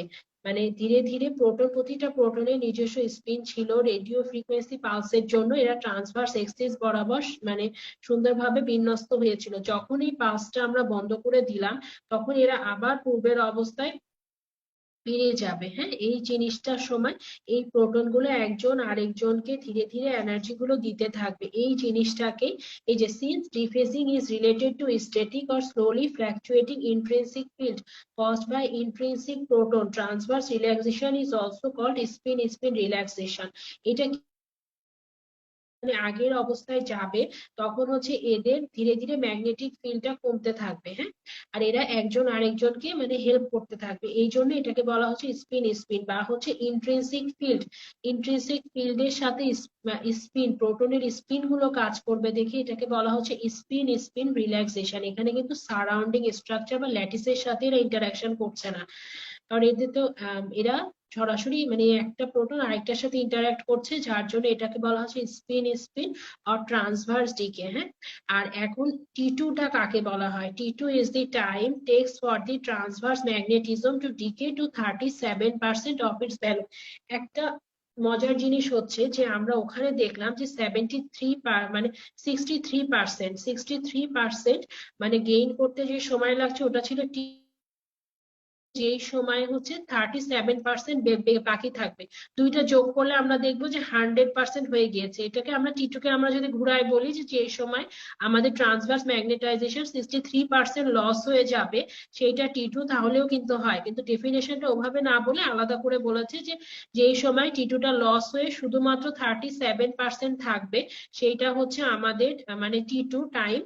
আর হচ্ছে আমাদের আর যেটা লংজিটিউডিনাল ম্যাগনেটাইজেশনের T1 এ পড়েছিলাম, সেখানে যেটা বলেছিল যে যেই সময়ে লংজিটিউডিনাল ম্যাগনেটাইজেশনটা 63% গেইন হবে। আলটিমেটলি কথা কিন্তু সেম, মানে দুইটা জিনিস একই। হ্যাঁ, যে T1 এ 63% গেইন হবে মানে হচ্ছে ট্রান্সভার্স ম্যাগনেটাইজেশনটা 63% লস হবে। তাহলে ট্রান্সভার্স ম্যাগনেটাইজেশন বাকি থাকবে কত? 100 থেকে যদি আমরা 63 মাইনাস করি 37%, এই জিনিসটাই হচ্ছে T2। দুইটা কিন্তু একই সাথে হচ্ছে। হ্যাঁ, T2 depends on local magnetic field. Local magnetic field কেন? কারণ মানে স্ট্রাকচারটার ভেতরে নিজ নিজ প্রোটনের স্পিনের উপর ডিপেন্ড করছে। এটা তো স্পিন ডিকে, এই জন্য এটা লোকাল ম্যাগনেটিক ফিল্ডের উপর ডিপেন্ড করবে। এখন T2 জিনিসটা কি? T2 ইজ দি টাইম, মানে T2 এর মতো এটা একটা কনস্ট্যান্ট, এটা time to reduce 37% of its maximum value. মানে যেই সময়ে T2 টা রিডিউস মানে ট্রান্সভার্স ম্যাগনেটাইজেশনটা শুধু 37% বাকি থাকবে, সেটাই হচ্ছে আমাদের T2 টা কার উপর ডিপেন্ড করে? Inhomogeneity of local magnetic field within the tissue. হ্যাঁ, এখন এই যে এই জিনিসটাকে যদি আমরা ছবিতে আরেকবার দেখাচ্ছে, নর্মালি দেখেন যে যখন আমাদের মানে বিফোর 90 ডিগ্রি যে দেখেন এখানে আমাদের মানে পুরোপুরি আমাদের যখন আমাদের রেডিও ফ্রিকোয়েন্সি পালসটা আমরা অ্যাপ্লাই করলাম তখন হচ্ছে আমাদের এই যে মানে এক্স ওয়াই অ্যাক্সিস বরাবর ট্রান্সভার্স রিল্যাক্সেশনটা পুরোপুরি হয়ে গেল। জেড অ্যাক্সিস বরাবর আর কিচ্ছু নাই, কিন্তু এরপর যখন হচ্ছে আমরা হচ্ছে রেডিও ফ্রিকোয়েন্সি পালসটাকে এখানে আমরা অফ করে দিলাম। হ্যাঁ, অফ করে দিলে কি হলো যে আমাদের এই যে ট্রান্সভার্স ম্যাগনেটাইজেশনটা কমলো আর লংজিটিউডিনাল ম্যাগনেটাইজেশনটা বাড়লো। যেই সময় এটা কমে 37% মাত্র বাকি আছে ট্রান্সভার্স ম্যাগনেটাইজেশনের, সেটাই হচ্ছে T2। আলটিমেটলি নেট রেজাল্ট কি হবে যে একসময় কোনো প্রকার আমাদের ট্রান্সভার্স ম্যাগনেটাইজেশন থাকবে না, পুরাটাই আমাদের হচ্ছে লংজিটিউডিনাল ম্যাগনেটাইজেশন বা ইনিশিয়াল যে স্টেট সেই স্টেটে এটা আবার ফিরে যাবে। T2টা কার উপর ডিপেন্ড করে, এটা আগেই বলেছি, লোকাল ম্যাগনেটিক ফিল্ডের ওপর। আর T1টা সারাউন্ডিং স্ট্রাকচারের ওপর, নিজের টিস্যু কম্পোজিশন সবকিছুর ওপর ডিপেন্ড করে। হ্যাঁ, আর হচ্ছে এখন এই যে ডিফেজিংটা কি দিয়ে হবে, ডিফেজিং মানে কি, ডিফেজিংটা কিছুই না, প্রোটন গুলো ট্রান্সভার্স থেকে যে ধীরে ধীরে আবার পূর্বের অবস্থায় ফিরে যাচ্ছে, এটাই হচ্ছে ডিফেজিং। ডিফেজিংটা কিসের কারণে হয়, ইনহোমোজেনিসিটি অফ এক্সটার্নাল ম্যাগনেটিক ফিল্ডের ওপর আর local magnetic field in the surrounding tissue. এখন the shorter the T2, the more inhomogeneous the local magnetic field is. এই যে এই জিনিসটা মানে গ্রাফটার কোনো তেমন কোনো ইউজ নাই বা বোঝানোর তেমন কিছু নাই এর জন্য, যে আপনারা দেখেন যে এই যে টাইম T1টা যেহেতু রিকভারি হচ্ছে এই জন্য কিন্তু T1টাকে T1 রিকভারিও বলছে, টাইমের এগেনস্টে সাজানো হয়েছে লংজিটিউডিনাল ম্যাগনেটাইজেশনটাকে। আর দেখেন T2টা কিন্তু লস হচ্ছে, হ্যাঁ, এই জন্য T2 ডিকে বলে, এই জিনিসটা বোঝানোর জন্য। তাহলে T1টা দেখেন ধীরে ধীরে গেইন হচ্ছে টাইমের সাথে, এই জন্য লংজিটিউডিনাল ম্যাগনেটাইজেশন, এই জন্য বলা হয় T1 রিকভারি। গ্রাফটার দিকে খেয়াল করে না, T2টা ধীরে ধীরে লস হচ্ছে, এই জন্য বলা হচ্ছে T2 ডিকে। যে T1 ভার্সেস T2, এই স্লাইডটা খুবই ইম্পর্টেন্ট, ইনফিনিটি স্টার। আমরা একটা জিনিস মনে রাখবো যে আমরা হচ্ছে ওয়াটার পানির ক্ষেত্রে আমাদের হচ্ছে T1টাও লং হবে, T2টাও লং হবে। হ্যাঁ, আর যেটা হচ্ছে ফ্যাটের ক্ষেত্রে T1 T2 দুটাই ছোট হবে। এইটার কারণ কি, কারণটা হচ্ছে যে আমাদের পানির ক্ষেত্রে আমরা জানি যে পানিতে মানে প্রোটন গুলো খুব দ্রুত ঘুরে বেড়ায়। হ্যাঁ, পানি তো একটা নির্দিষ্ট বেগ আছে, পানি তো লিকুইড, এই জন্য এরা হচ্ছে দ্রুত এনার্জি ছেড়ে দিতে পারে না, এদের এনার্জি ছাড়তে সময় বেশি লাগে। হ্যাঁ, যা এই জন্য হচ্ছে পানির T1টা লং হয়, আবার হচ্ছে T2টাও লং হবে, কারণ এরা দ্রুত এক ফেজ থেকে আরেক ফেজে কনভার্ট হতে পারে না। আর হচ্ছে ফ্যাটটা কেন, ফ্যাটের ক্ষেত্রে শর্ট T1 শর্ট T2 কেন, কারণ ফ্যাট হচ্ছে দ্রুত এনার্জি ছেড়ে দিতে পারে, ফ্যাটটা তো পানির চেয়ে কম্প্যাক্ট, এগুলোর একটা নির্দিষ্ট প্রোটনের একটা অ্যালাইনমেন্ট আগে থেকেই থাকে, যার জন্য দেখা যায় যে এরা দ্রুত এনার্জি ছেড়ে দিতে পারে, এই জন্য হচ্ছে ফ্যাটের দুইটাই শর্ট হবে। আর ওয়াটার যেহেতু আমরা মনে রাখবো মুভ করে এই দিক থেকে অন্যদিকে, এই জন্য ওয়াটার হচ্ছে দ্রুত এনার্জি ছাড়তে পারে না, এই জন্য ওয়াটারের ক্ষেত্রে দুইটাই মানে লং হবে। একটা জিনিস যেটার এনার্জি ছাড়তে বেশি সময় লাগবে সেটা T1 T2 মানে টাইম ডিউরেশনটা প্রলং হবে, আর যেটা খুব দ্রুত ছেড়ে দিবে সেটার হচ্ছে দুইটাই শর্ট হবে। এখন এইটা মনে রাখার একটা উপায় হচ্ছে যে ভেতরের মেকানিজমটা বুঝলে অনেক সময় কঠিন হয়ে যায় মনে রাখা। তারপর আমি একবার ভেতর থেকে রিডিং দিয়ে বলছি আপনাদেরকে যে এই যে proton in the surrounding or chemical environment have shorter T2 T1, এখন hence water molecule move through rapidly, the proton in the water takes long time to transfer their energy. যেহেতু প্রোটন গুলো খুব দ্রুত মুভ করে এদের long time লাগে energy transfer করার জন্য, এই জন্য এদের হচ্ছে T1টা লং হয়। হ্যাঁ, আর হচ্ছে আমাদের ফ্যাট যেটা কি করে, ফ্যাট হচ্ছে আমাদের ফ্যাটের ফ্রিকোয়েন্সি আর ল্যামডার ফ্রিকোয়েন্সি ম্যাগনেটিক ফিল্ডের অলমোস্ট সেম হয়, এই জন্য ফ্যাটের T1টা শর্ট হয়। আর T2র ক্ষেত্রেও ঠিক তাই। হ্যাঁ, যে মানে যেহেতু ওয়াটারটা দ্রুত মুভ করে এটার ম্যাগনেটিক ফিল্ডটাও দ্রুত ফ্ল্যাকচুয়েট হয়, স্পিন রিয়াকশনটাও কম হয়, যার জন্য হচ্ছে ওয়াটারে T2টা লং হবে। এখন যদি আমাদের পরীক্ষার হলে যে মনে না থাকে যে লং নাকি শর্ট, পরীক্ষার হলে যে কনফিউশন হয়ে যাবে, তখন আমরা কিভাবে মনে রাখবো, ওয়াটার WATER মনে রাখবো যে 5টা লেটার আছে ওয়াটারে, তার মানে যেহেতু ওয়ার্ডটা লম্বা, পাঁচটা লেটার, এই জন্য হচ্ছে ওয়াটারের ক্ষেত্রে T1 T2 লং। আর ফ্যাটে দেখেন মাত্র 3টা লেটার, ফ্যাটটা তো শর্ট, মানে ওয়াটারের চেয়ে দেখেন ফ্যাট লেটারটা শর্ট, যার জন্য আমরা মনে রাখতে পারি ফ্যাটের ক্ষেত্রে শর্ট T1 T2 মানে আর একটু ইজি ভাবে বলতে গেলে যে জাস্ট এই যে দেখেন ওয়াটারের ক্ষেত্রে 5টা লেটার, হ্যাঁ লেটার হচ্ছে 5টা ওয়াটার, হ্যাঁ আর যেটা আমাদের ফ্যাটের ক্ষেত্রে লেটার হচ্ছে 3টা লেটার। 3টা লেটার হওয়ার কারণে আমরা মনে রাখবো ফ্যাটটা দেখেন শর্ট আর ওয়াটারটা হচ্ছে লং লং আর ফ্যাটের ক্ষেত্রে দুইটাই হচ্ছে শর্ট। এটা একটা টেকনিক। আর আরেকটা দেখলাম নেটে যে ফাস্ট ফুড, যেহেতু হচ্ছে ফাস্ট থেকে মনে রাখবো যে হচ্ছে এফএফ মিল আর ফাস্ট, এই জন্য T1 T2 ফাস্ট বা শর্ট। এইটা একটা টেকনিক মনে রাখবো। আর যেহেতু T1 T2 ফ্যাটে শর্ট তার মানে ওয়াটারে লং, সেভাবে মনে রাখতে পারেন যে যেহেতু 5টা লেটার ওয়াটারে, ওয়াটারটা লং আর ফ্যাটে মাত্র 3টা লেটার, ফ্যাটের ওয়ার্ডটা ছোট, এই জন্য ফ্যাটের হচ্ছে T1 T2 শর্ট। এটা কিন্তু ইনফিনিটি স্টার, যে ওয়াটারের ক্ষেত্রে কোনটা লং, ফ্যাটের ক্ষেত্রে কোনটা শর্ট, ভালোভাবে বুঝে মাথার মধ্যে গেঁথে নিয়ে যাবেন, নাহলে পরীক্ষার হলে ভুল হয়ে যাবে। আচ্ছা, এবার হচ্ছে T2 স্টার জিনিসটা কি? আমরা এতক্ষণ পড়লাম T1 কি T2 কি, ইনফিনিটি স্টার, হ্যাঁ পরীক্ষায় আসবেই। আর এবার হচ্ছে T2 স্টার। T2 স্টার জিনিসটা কি? এটা হচ্ছে যে সাধারণত T2 যেটা নর্মালি আমরা যেটা কল্পনা করছি থিওরিটিক্যালি, যে T2 ডিকেটা শুধুমাত্র ডিপেন্ড করছে কার উপর, এক্সটার্নাল ম্যাগনেটিক ফিল্ডের উপর। কিন্তু বাস্তবে যেটা সেটা হচ্ছে যে এই ফিল্ড গুলো লোকাল আর এক্সটার্নাল ম্যাগনেটিক ফিল্ডের কিছু ইনহোমোজেনিসিটি থাকে, যার জন্য দেখা যায় যে T2 এর মানটা ভ্যারিয়েবল হয়। হ্যাঁ, এই মানে ইনহোমোজেনিসিটি অফ, মানে বাস্তবে কিন্তু পিওর ম্যাগনেট মানে পাওয়া কঠিন। এই যে মানে এক্সটার্নাল ম্যাগনেটিক ফিল্ডটার যে ইনহোমোজেনিসিটি বা ইমপিউরিটি থাকে, এই জন্য T2টা দেখা যায় যে আরো কম আসে, বাস্তবের চেয়ে আরো কম আসে। এই জিনিসটাকে বলা হচ্ছে T2 মানে স্টার।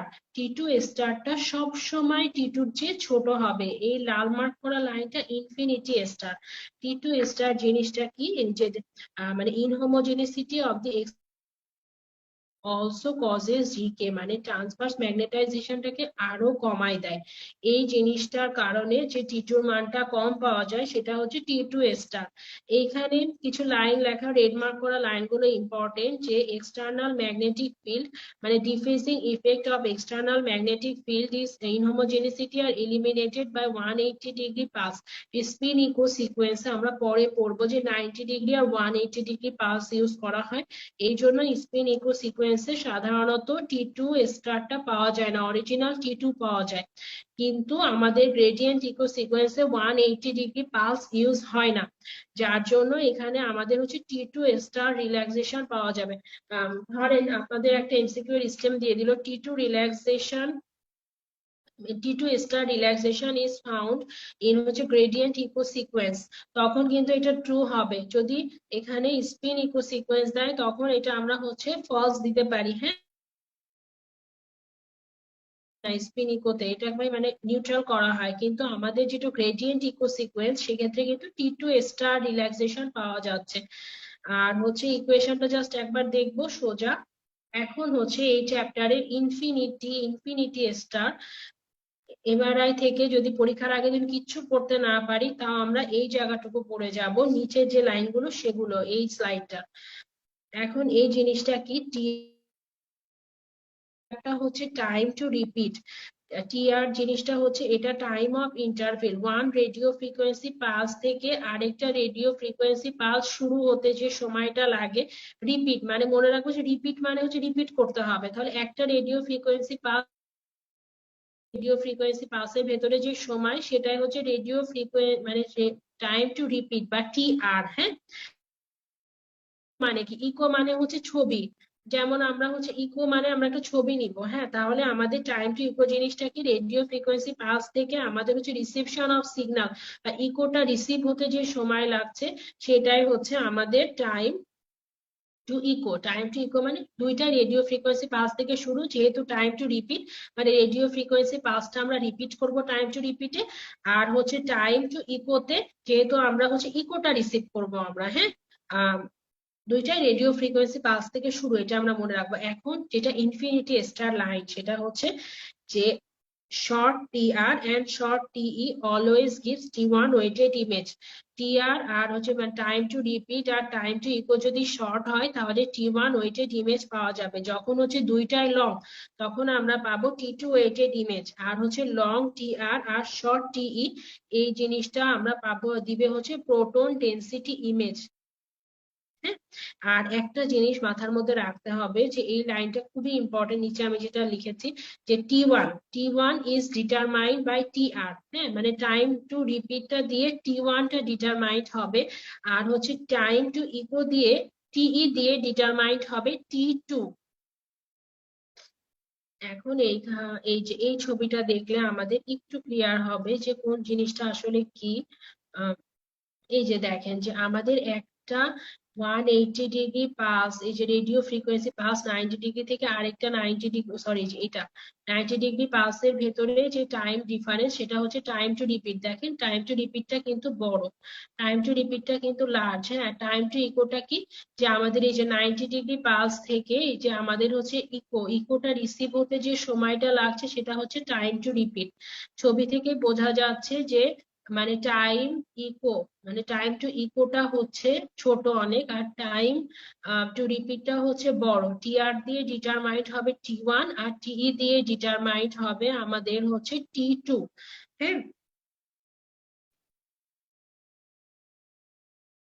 এই যে এই স্লাইডটা এটা বইয়েরই, এটাও ইনফিনিটি স্টার। এখানে আমরা জাস্ট কখন বলবো, লং টিআর কখন বলবো, আর হচ্ছে শর্ট টিই কখন বলবো, লং টিই কখন বলবো, বোঝানোর কিছু নাই, মানগুলো প্রত্যেকে মুখস্থ করে নিবেন। হ্যাঁ, পরীক্ষায় আসে। এরপরে আমাদের যেটা খুবই ইম্পর্টেন্ট সেটা এটা বইয়ে নাই, এটা কাইন্ডলি বইয়ে যে চার্টটা আমি দেখালাম আপনাদের 13 নাম্বার পেজে আছে, ওইটার ওপরে এই চার্টটাও লিখে রাখবেন। এই চার্টটা কিভাবে পড়বো, এই চার্টটা আমরা এভাবে পড়বো যে শর্ট টিআর আর হচ্ছে শর্ট টিই দুইটা দিবে টি1 ওয়েটেড ইমেজ। যখন আমাদের হচ্ছে লং টিই হয়ে যাবে আর লং টিআর তখন আমরা পাবো হচ্ছে টি2 ওয়েটেড ইমেজ। যখন যখন আমাদের হচ্ছে লং টিআর আর হচ্ছে আমাদের শর্ট টিই থাকবে তখন আমরা পাবো হচ্ছে প্রোটন ডেনসিটি ইমেজ। হ্যাঁ, এই সবগুলো স্লাইড ইনফিনিটি স্টার আগে যে কয়টা পড়লাম। এখন টাইম অফ ইনভার্সন জিনিসটা জাস্ট একবার জানবো। টাইম অফ ইনভার্সন জিনিসটা কি, it is the time between inverting 180 degree pulse and 90 degree pulse in inversion recovery sequence. T one মানে ট্রান্স ইয়ে টি1 সরি এটা টিআই হচ্ছে টাইম অফ ইনভার্সন। হ্যাঁ, time of inversion determine the image contrast, এটা image কন্ট্রাস্টটাকে determine করে। এই যে এই ছবিটা দেখলে আমাদের একটু ক্লিয়ার হবে। হ্যাঁ, আচ্ছা এখানে আমরা দেখি এই যে আমাদের হচ্ছে টাইম টু রিপিট, এই যে দুইটা 90 ডিগ্রি পালসের ভেতরে টাইম টু রিপিট, তারপরে হচ্ছে আমাদের টাইম টু ইকো এতটুকু, আর আমাদের যেটা হচ্ছে ইনভার্সন মানে inversion in time of inversion বা যেটা আমাদের ইনভার্সন রিকভারি সিকোয়েন্স সেটা দেখেন সেটা 180 ডিগ্রি পালস থেকে শুরু হয়েছে। হ্যাঁ, নর্মালি হয় সেগুলো 90 ডিগ্রি পালস থেকে শুরু হয়, মাঝখানে 180 ডিগ্রি পালসটা মাঝখানে থাকে। আর আমাদের ইনভার্সন রিকভারি সিকোয়েন্সটা উল্টা শুরু হয়েছে, মানে এটা শুরু হয়েছে 180 ডিগ্রি পালস থেকে। এই জন্য এইটার নাম হচ্ছে আমাদের ইনভার্সন রিকভারি সিকোয়েন্স, যেহেতু 180 ডিগ্রি পালস থেকে শুরু হয়েছে এই জন্য।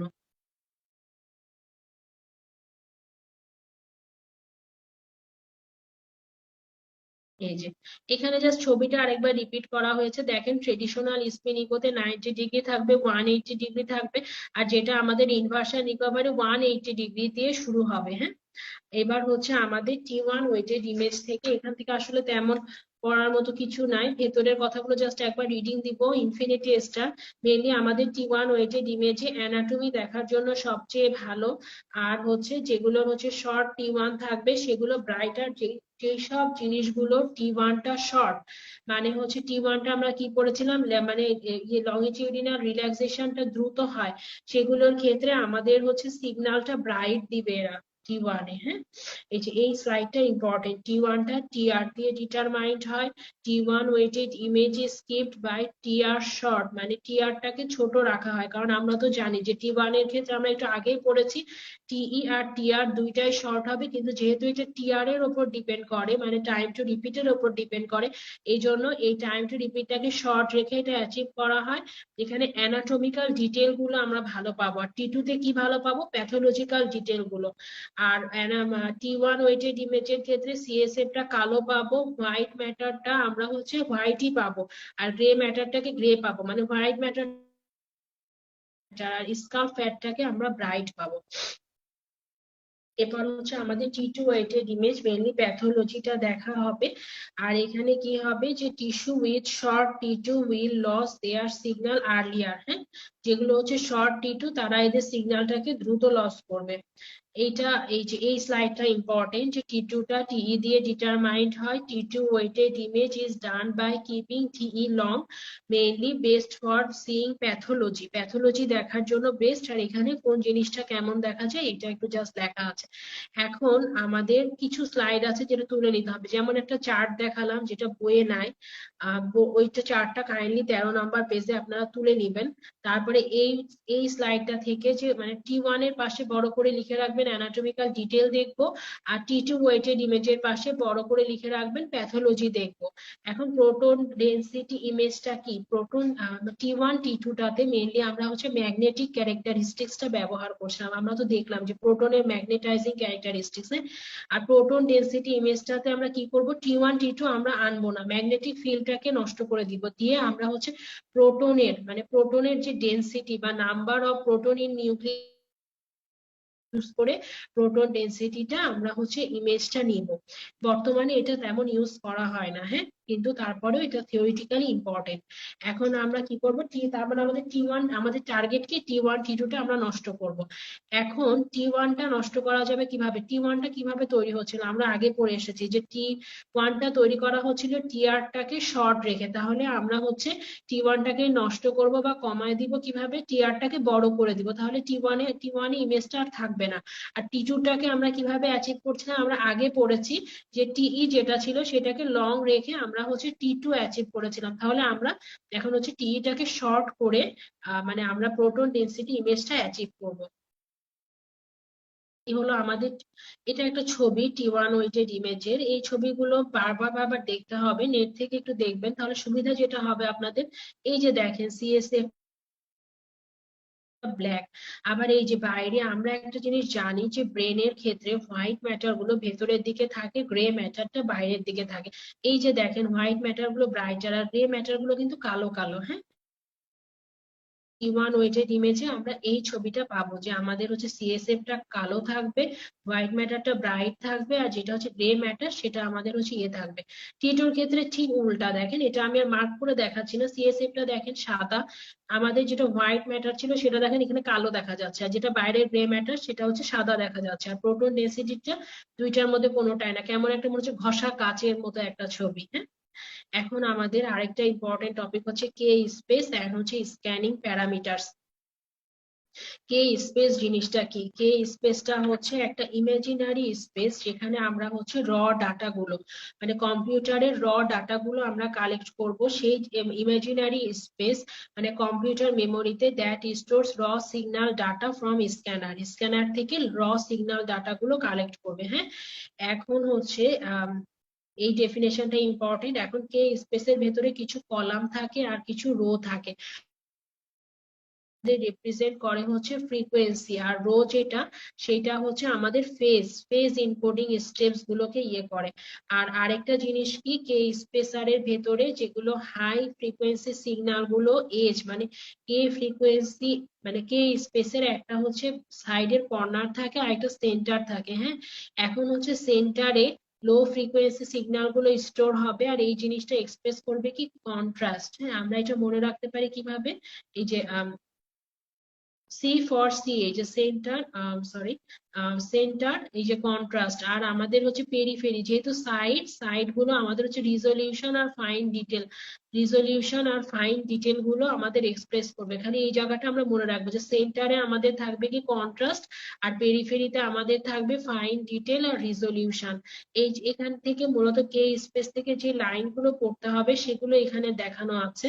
আচ্ছা এখানে জাস্ট এই ছবিটা, এটা কে স্পেসের ছবি না, এখানে আমি জাস্ট রো আর কলাম গুলো বোঝানোর জন্য দিয়েছি। দেখেন রো গুলো হরাইজন্টালি থাকে, বইয়ে লাইনটা যেটা লেখা আছে হরাইজন্টাল এক্সিস রিপ্রেজেন্ট করে ফেজ এক্সিস, হ্যাঁ ফেজ গুলো হরাইজন্টালি থাকবে, আর কলাম বরাবর কি থাকবে, কলাম বরাবর আমাদের হচ্ছে ফ্রিকোয়েন্সি থাকবে, কলাম গুলো হচ্ছে ভার্টিক্যাল। হ্যাঁ তাহলে আমাদের হচ্ছে রো বরাবর থাকছে যেটা হরাইজন্টাল, সেই বরাবর আমাদের থাকছে হচ্ছে ফেজ এক্সিস। হ্যাঁ আমরা যদি এটাকে কে স্পেস কল্পনা করি তাহলে আমাদের এই যে ফেজ এক্সিস, এই যে ফেজ এক্সিস গুলো থাকবে রো বরাবর, আর কলাম বরাবর আমাদের থাকবে হচ্ছে ফ্রিকোয়েন্সি।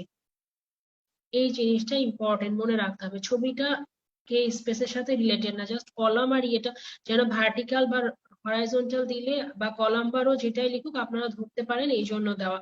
এখানে ওই কথাটাই লেখা, আপনারা কাইন্ডলি একটু পড়ে নিবেন যে মানে সেম মানে কি রোটা কি এক্সপ্রেস করছে কলামটা, কে স্পেস থেকে কে স্পেসে কি থাকে এই জিনিসটা লেখা, এটা বই অত সেন্টার আর পেরিফেরি লিখে এই পয়েন্টগুলো লিখে রাখবেন। তবে মেইনলি যেটা ইম্পর্টেন্ট সেটা আমি বলে দিয়েছি, center C equal to C, সেন্টারে থাকবে কন্ট্রাস্ট, পেরিফেরিতে থাকবে হচ্ছে ফাইন ডিটেল। হ্যাঁ এরপরে আমাদের হচ্ছে parameters of scanning, infinity star বা 5 স্টার বললেও কম হবে।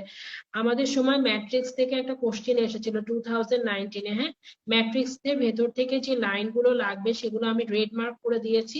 শুধুমাত্র আমরা যেটা জানবো যে হচ্ছে আমাদের increasing in matrix size, increasing scanning time and reduce SNR, মানে আমাদের হচ্ছে ম্যাট্রিক্সের সাইজটা বড় হলে আমাদের স্ক্যানিং টাইমটা বাড়বে, এবং হচ্ছে এসএনআর যেটা মানে সিগন্যাল নয়েজ রেশিও, এই জিনিসটা পরে আমাদের হচ্ছে যেটা পিক্সেলটা কি জিনিস, তারপর হচ্ছে আমাদের ভক্সেলটা কি জিনিস, এগুলো আমরা জানবো। হ্যাঁ আর ম্যাট্রিক্সটা কি জিনিস একবার রিডিং দিলেই পারবো, খুবই সোজা, কিন্তু ইনফিনিটি স্টার সবাই কাইন্ডলি পড়ে নিবেন। এরপরে আমাদের ফিল্ড অফ ভিশন জিনিসটা কি, ফিল্ড অফ ভিশনটা হচ্ছে যতদূর দেখা যাচ্ছে। হ্যাঁ ফিল্ড অফ ভিশনটা যদি আমাদের ইনক্রিজ হয় তাহলে এসএনআরটা বাড়বে, কিন্তু রিজলিউশন গুলো মার্ক করা, খালি এই লাইনগুলো লাগবে। নাম্বার অফ এক্সাইটেশন বা number of signal number of time the data is acquired from the same image, একই ইমেজ থেকে কতগুলো সময় ধরে ডাটাটা অ্যাচিভ হবে সেটাই হচ্ছে আমাদের নাম্বার অফ সিগন্যাল এভারেজ। হ্যাঁ এখন হচ্ছে যত বেশি সিগন্যাল এভারেজ হবে, মানে ধরেন যত একটা একই পয়েন্ট থেকে যদি বারবার ছবি নিতে থাকে তাহলে তো জিনিসটা বেশি ক্লিয়ার হবে। হ্যাঁ তাহলে হচ্ছে ইমেজটা তত ভালো আসবে, কিন্তু সমস্যা কি আমাদের স্ক্যানিং টাইমটা, যেটা টাইম ডিউরেশন বেড়ে যাবে না। ধরেন আপনি একই একটা জায়গার ছবি বারবার তুলছেন, তাহলে ছবিটার ফাইন ডিটেল আপনি পাবেন, কিন্তু যেটা সমস্যা হবে সেটা হচ্ছে অনেকক্ষণ ধরে ছবিটা তুলতে হবে। ফ্লিপ অ্যাঙ্গেল থেকে জাস্ট ব্যান্ড ওয়াইড থেকেও আমরা একটা line reducing receiver band wide of the receiver radio frequency coil increases SNR, এই কয়টা লাইন জাস্ট যে কয়টা লাইন মার্ক করা আছে বইয়ে দাগে এই কয়টা লাইন পড়বেন, আর প্যারামিটারস গুলো নাম মুখস্থ করবেন, ম্যাট্রিক্সটা ডিটেলসে পড়বেন। এরপর হচ্ছে ইমেজ কোয়ালিটি, হ্যাঁ ইমেজ কোয়ালিটি ডিটারমিনেটস ইনফিনিটি স্টার, সবচেয়ে বেশি ইম্পর্টেন্ট হচ্ছে আমাদের ইনফিনিটি স্টার কোনটা, সিগন্যাল টু নয়েজ রেশিও, এই জিনিসটা কি, এটা হচ্ছে এটা হচ্ছে ইউজফুল সিগন্যাল, মানে যে সিগন্যাল গুলো ইমেজ তৈরি করবে সেটার সাথে আনওয়ান্টেড সিগন্যালের রেশিও, সেটাই হচ্ছে আমাদের সিগন্যাল টু নয়েজ রেশিও। তার মানে সিগন্যাল যত বেশি হবে, মানে ভালো সিগন্যাল যত বেশি হবে, আর নয়েজ মানে কি, নয়েজ মানে হচ্ছে আর্টিফেক্ট টাইপের জিনিসগুলো হচ্ছে নয়েজ, যেগুলো ইমেজটাকে নষ্ট করে। যদি আমাদের এসএনআর বেশি হয় তার মানে আমাদের হচ্ছে ভালো সিগন্যাল গুলো বেশি, আর হচ্ছে নয়েজ বা যেটা আর্টিফেক্ট সেই জিনিসগুলো কম, তাহলে হচ্ছে এসএনআর যত বেশি হবে, মানে সিগন্যাল টু নয়েজ রেশিও যত বেশি হবে ইমেজের কোয়ালিটিটা তত ভালো আসবে। হ্যাঁ ইমেজটা হচ্ছে তত ভালো আসবে, and image less grainy and has more detail, এখন ফ্যাক্টরস অ্যাফেক্টিং এসএনআর, এই যে মার্ক করে রেখেছি 21 নম্বর পেজের শুরুতে। কিছু ফিক্সড ফ্যাক্টর আছে যেগুলো মানে ফিক্স থাকবে, হ্যাঁ, আর যেগুলো হচ্ছে ফ্যাক্টরস দ্যাট, যে জিনিসগুলো চেঞ্জেবল সেগুলো আমরা পড়বো। আর হচ্ছে এসএনআর গুলো কিসের সাথে ইমপ্রুভ করবে, এই লাস্টের লাইনটা ইম্পর্টেন্ট। অফ এভারেজ, তারপর field of vision, surface and phase array coil.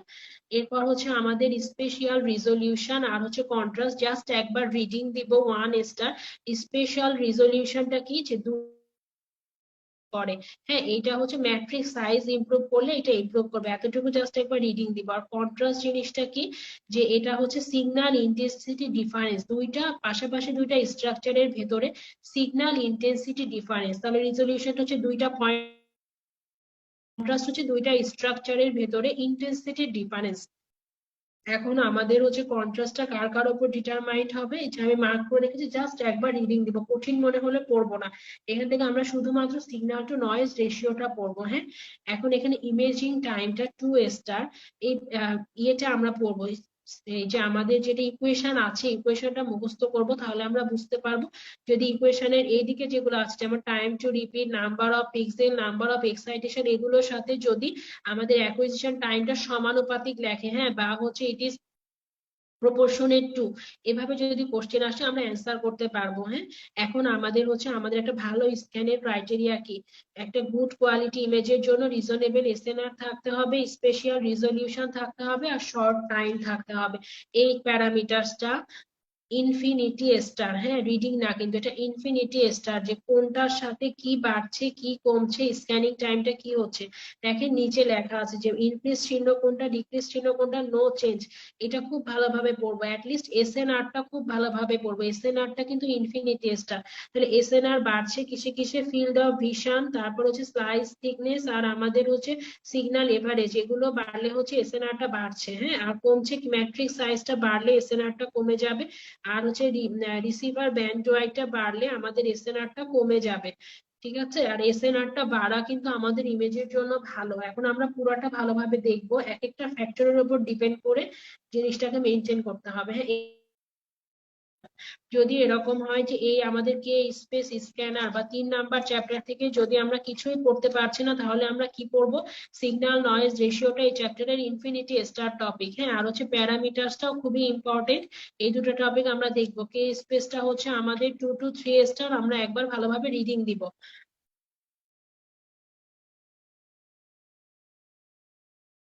এরপরে আমাদের চ্যাপ্টার 4টা হচ্ছে ম্যাগনেটিক রেজোনেন্ট ইনস্ট্রুমেন্টস। এখান থেকে আমাদের হচ্ছে কি কি টাইপের ম্যাগনেটিক রেজোনেন্ট ইনস্ট্রুমেন্ট, চ্যাপ্টারের শুরুতে আমরা জাস্ট এই কয়টা নাম একবার রিডিং দিব। এরপর আমাদের ম্যাগনেটিজম, সাসেপ্টিবিলিটি অফ ম্যাগনেটিজমের ওপর ডিপেন্ড করে 3 ভাগে ভাগ করা হয়েছে। একটা হচ্ছে প্যারাম্যাগনেটিক, ফেরোম্যাগনেটিক, আর একটা হচ্ছে ডায়াম্যাগনেটিক। জাস্ট আমার কথাটা শোনেন, ডায়া থেকে আমরা মনে রাখবো ডায়াম্যাগনেটিকটা হচ্ছে যেটা রিপেল করে, মানে ম্যাগনেটকে তো আকর্ষণ করবেই না, উল্টা এরা বিকর্ষণ করে দিবে, হ্যাঁ। ডায়াম্যাগনেটিক হচ্ছে সেটা। এগুলো কারা কারা, বিসমাথ, মার্কারি, কপার আর হচ্ছে carbon. Bismuth, mercury, copper, carbon হচ্ছে ডায়াম্যাগনেটিক, এদের কোনো ম্যাগনেটিক প্রপার্টি নাই, উল্টা এরা ম্যাগনেটকে বিকর্ষণ করবে। আর হচ্ছে আমাদের যেটা কি, এদের মানে আউটার অরবিটে আনপেয়ার্ড ইলেকট্রন আছে, যার জন্য এরা নিজেদের অক্ষের উপর ঘুরলে একটা ছোট ছোট ম্যাগনেটিক ফিল্ড তৈরি করে। এক্সটার্নাল ম্যাগনেটিক ফিল্ড অ্যাপ্লাই করলে এরা পজিটিভলি অ্যাট্রাক্টেড হবে, হ্যাঁ, প্যারাম্যাগনেটিক পদার্থগুলো পজিটিভলি অ্যাট্রাক্টেড হবে। এই জিনিসটার এক্সাম্পল কি, গ্যাডোলিনিয়াম, অক্সিজেন, মেলানিন। আমাদের মানে এমআরআই এর ক্ষেত্রে আমরা সাধারণত গ্যাডোলিনিয়ামটাকে কন্ট্রাস্ট হিসেবে ইউজ করি, হ্যাঁ। এমআরআই মেশিনের জন্য প্যারাম্যাগনেটিক পদার্থগুলো ইম্পর্টেন্ট হচ্ছে, আমরা আগেই বললাম যে যারা হচ্ছে বিকর্ষণ করবে ম্যাগনেটটাকে, নেগেটিভ ম্যাগনেটিজম নেগেটিভ। আর যেটা ফেরো ম্যাগনেটিক, এটা হচ্ছে হাইলি পজিটিভ ম্যাগনেটিজম, মানে এরা হচ্ছে নিজেরাও ম্যাগনেট হিসেবে কাজ করে, অ্যাট্রাক্ট হয়, আবার হচ্ছে মানে এক্সটার্নাল ম্যাগনেটিক ফিল্ড রিমুভ করলেও এদের ম্যাগনেটিজমটা থেকে যায়, হ্যাঁ। এরা হচ্ছে সবচেয়ে বেশি ম্যাগনেটিক হচ্ছে ফেরো ম্যাগনেটিক, যেহেতু ফেরাস মানে আয়রন, এখান থেকে আমরা মনে রাখতে পারি সবচেয়ে বেশি ম্যাগনেটিক। এটা মনে রাখবো কিভাবে, ফিকোনি, ফিকোনি একটা সূত্রের মতো মুখস্থ করে হলো, ফিকোনি, ফিতে ফেরাস, কোতে কোবাল্ট, আর নিতে নিকেল, হ্যাঁ। এরপর আমাদের ম্যাগনেটিক ফিল্ডের স্ট্রেংথ এটা হচ্ছে 3 স্টার টপিক আমাদের। এখান থেকে আমাদের হচ্ছে ম্যাগনেটিক ফিল্ডের একক কি গস, আর হচ্ছে টেসলা। এখন হচ্ছে আমাদের টেসলাটা হচ্ছে সবচেয়ে বড়, আর হচ্ছে টেসলা ইকুয়াল টু কত, 10K বা 10,000 গস। আমাদের পৃথিবীর ম্যাগনেটিজম কত, 0.6 গস, খুবই কম। হ্যাঁ, আর আমাদের ম্যাগনেটিক মানে এমআরআই এর জন্য আমাদের হচ্ছে 0.2 থেকে 3 টেসলা মেশিন ইউজ করা হয়। তবে অ্যাডভান্স এমআরআই এর জন্য অবশ্যই 1.5 টেসলা বা অ্যাবভে লাগবে। এই যেগুলো লাইন মার্ক করা আছে এগুলো কাইন্ডলি করে ফেলবো। আমি এই স্লাইডটা শেষে আপনাদের হচ্ছে একটা স্লাইড দিয়ে দিব, যেখানে কোন বইয়ের কোন কোন পেজ থেকে কতটুকু দেখাতে হবে ওইটা লেখা আছে। হ্যাঁ, ওইটা দেখে আপনারা মার্ক করে নেবেন। এখন আমাদের ম্যাগনেট, হ্যাঁ, ম্যাগনেট থেকে আমাদের 3 প্রকারের ম্যাগনেট আছে। পার্মানেন্ট ম্যাগনেট, ইলেকট্রোম্যাগনেটের আরেক নাম হচ্ছে রেজিস্টিভ ম্যাগনেট, আর আরেকটা আছে সুপার কন্ডাক্টিং ম্যাগনেট। আমাদের মানে এমআরআই মেশিনের জন্য সবচেয়ে ইম্পর্টেন্ট হচ্ছে সুপার কন্ডাক্টিং ম্যাগনেট। হ্যাঁ, এখন হচ্ছে পার্মানেন্ট ম্যাগনেট জিনিসটা কি। পার্মানেন্ট ম্যাগনেট জিনিসটা হচ্ছে ফেরো ম্যাগনেটিক সাবস্টেন্স দিয়ে তৈরি। এগুলো সাধারণত অ্যালনিকো দিয়ে তৈরি, অ্যালুমিনিয়াম, নিকেল, কোবাল্ট। কিন্তু পার্মানেন্ট ম্যাগনেটের যে সমস্যা, যে ওপেন স্পেসে যদি আমরা এমআরআই করতে চাই তাহলে পার্মানেন্ট ম্যাগনেট ভালো। কিন্তু এইটার যে সমস্যা সেটা হচ্ছে যে এইটার ম্যাগনেটিক পাওয়ারটা খুবই কম, 0.2 থেকে 0.5। আর আমরা দেখলাম যে আমাদের মানে বর্তমান এমআরআই মেশিনে 1.5 আর অ্যাভব, মানে 1.5 থেকে 3 টেসলা ভালো, অত বেশি অ্যাচিভ করা পসিবল না। এখানে জাস্ট পার্মানেন্ট ম্যাগনেটের অ্যাডভান্টেজ আর ডিসঅ্যাডভান্টেজ দেওয়া আছে, একবার রিডিং দিয়ে যাবেন, খুবই সোজা, একবার পড়লেই মনে থাকবে। হ্যাঁ, do not require energy input to generate magnetic field, আলাদা কোনো এনার্জি দিতে হয় না পার্মানেন্ট ম্যাগনেটে। কিন্তু এটা ডিসঅ্যাডভান্টেজ কি, এই যে দেখেন থার্মাল ইনস্টেবিলিটি, তারপরে হচ্ছে ম্যাগনেটিক স্ট্রেংথটা খুবই কম, এটার মেইন ডিসঅ্যাডভান্টেজ।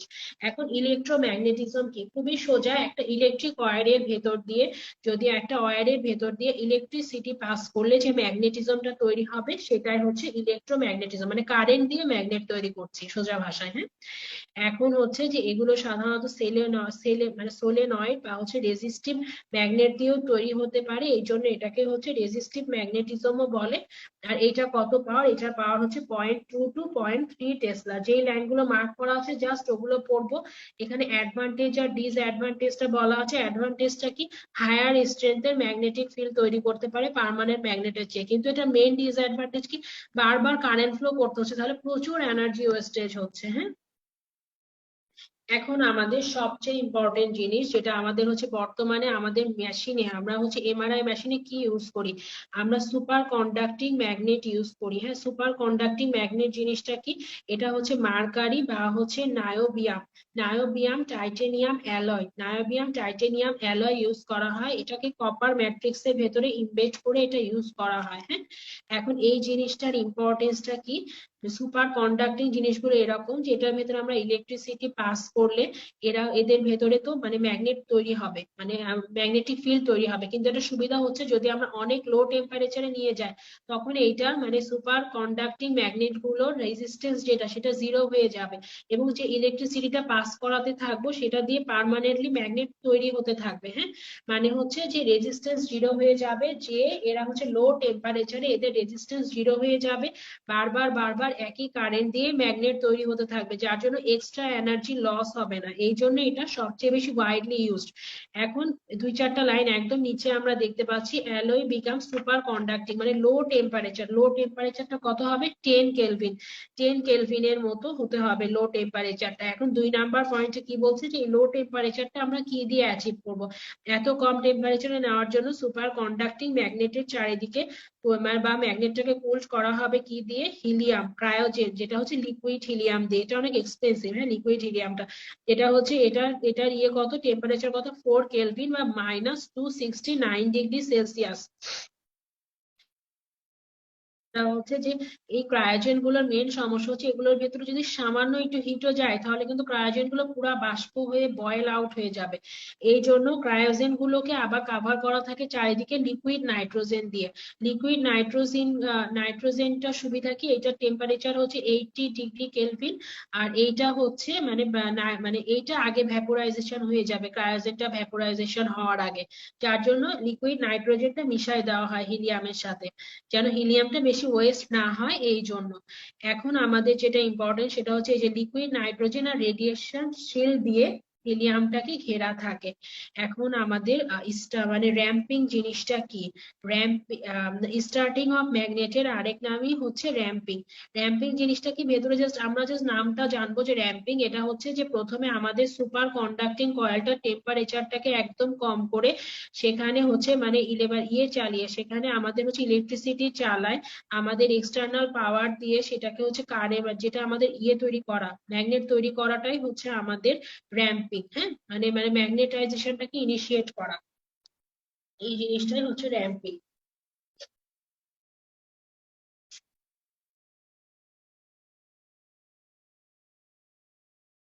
টেম্পারেচার কমিয়ে সুপার কয়েলের ফাংশনটা স্টার্ট করাটাই হচ্ছে র্যাম্পিং বা খাস বাংলায় বললে কোয়েঞ্চিংটা হচ্ছে কোয়েঞ্চিং জিনিসটা হচ্ছে এগুলো আচ্ছা, এটা হচ্ছে আমাদের সুপার কন্ডাক্টিং ম্যাগনেট সম্পর্কে দুই চারটা কথা। এটা হচ্ছে সামারি, হ্যাঁ, যে এটা হচ্ছে most common type of magnet যেটা ইউজ করা হয়। এখানে হচ্ছে জিরো ইলেকট্রিক রেজিস্ট্যান্স তৈরি করা হয় টেম্পারেচার কমিয়ে এদের। হ্যাঁ, আর এদের হচ্ছে কত টেম্পারেচারে রাখা হবে? সাধারণত 4 কেলভিন বা হচ্ছে -269 ডিগ্রি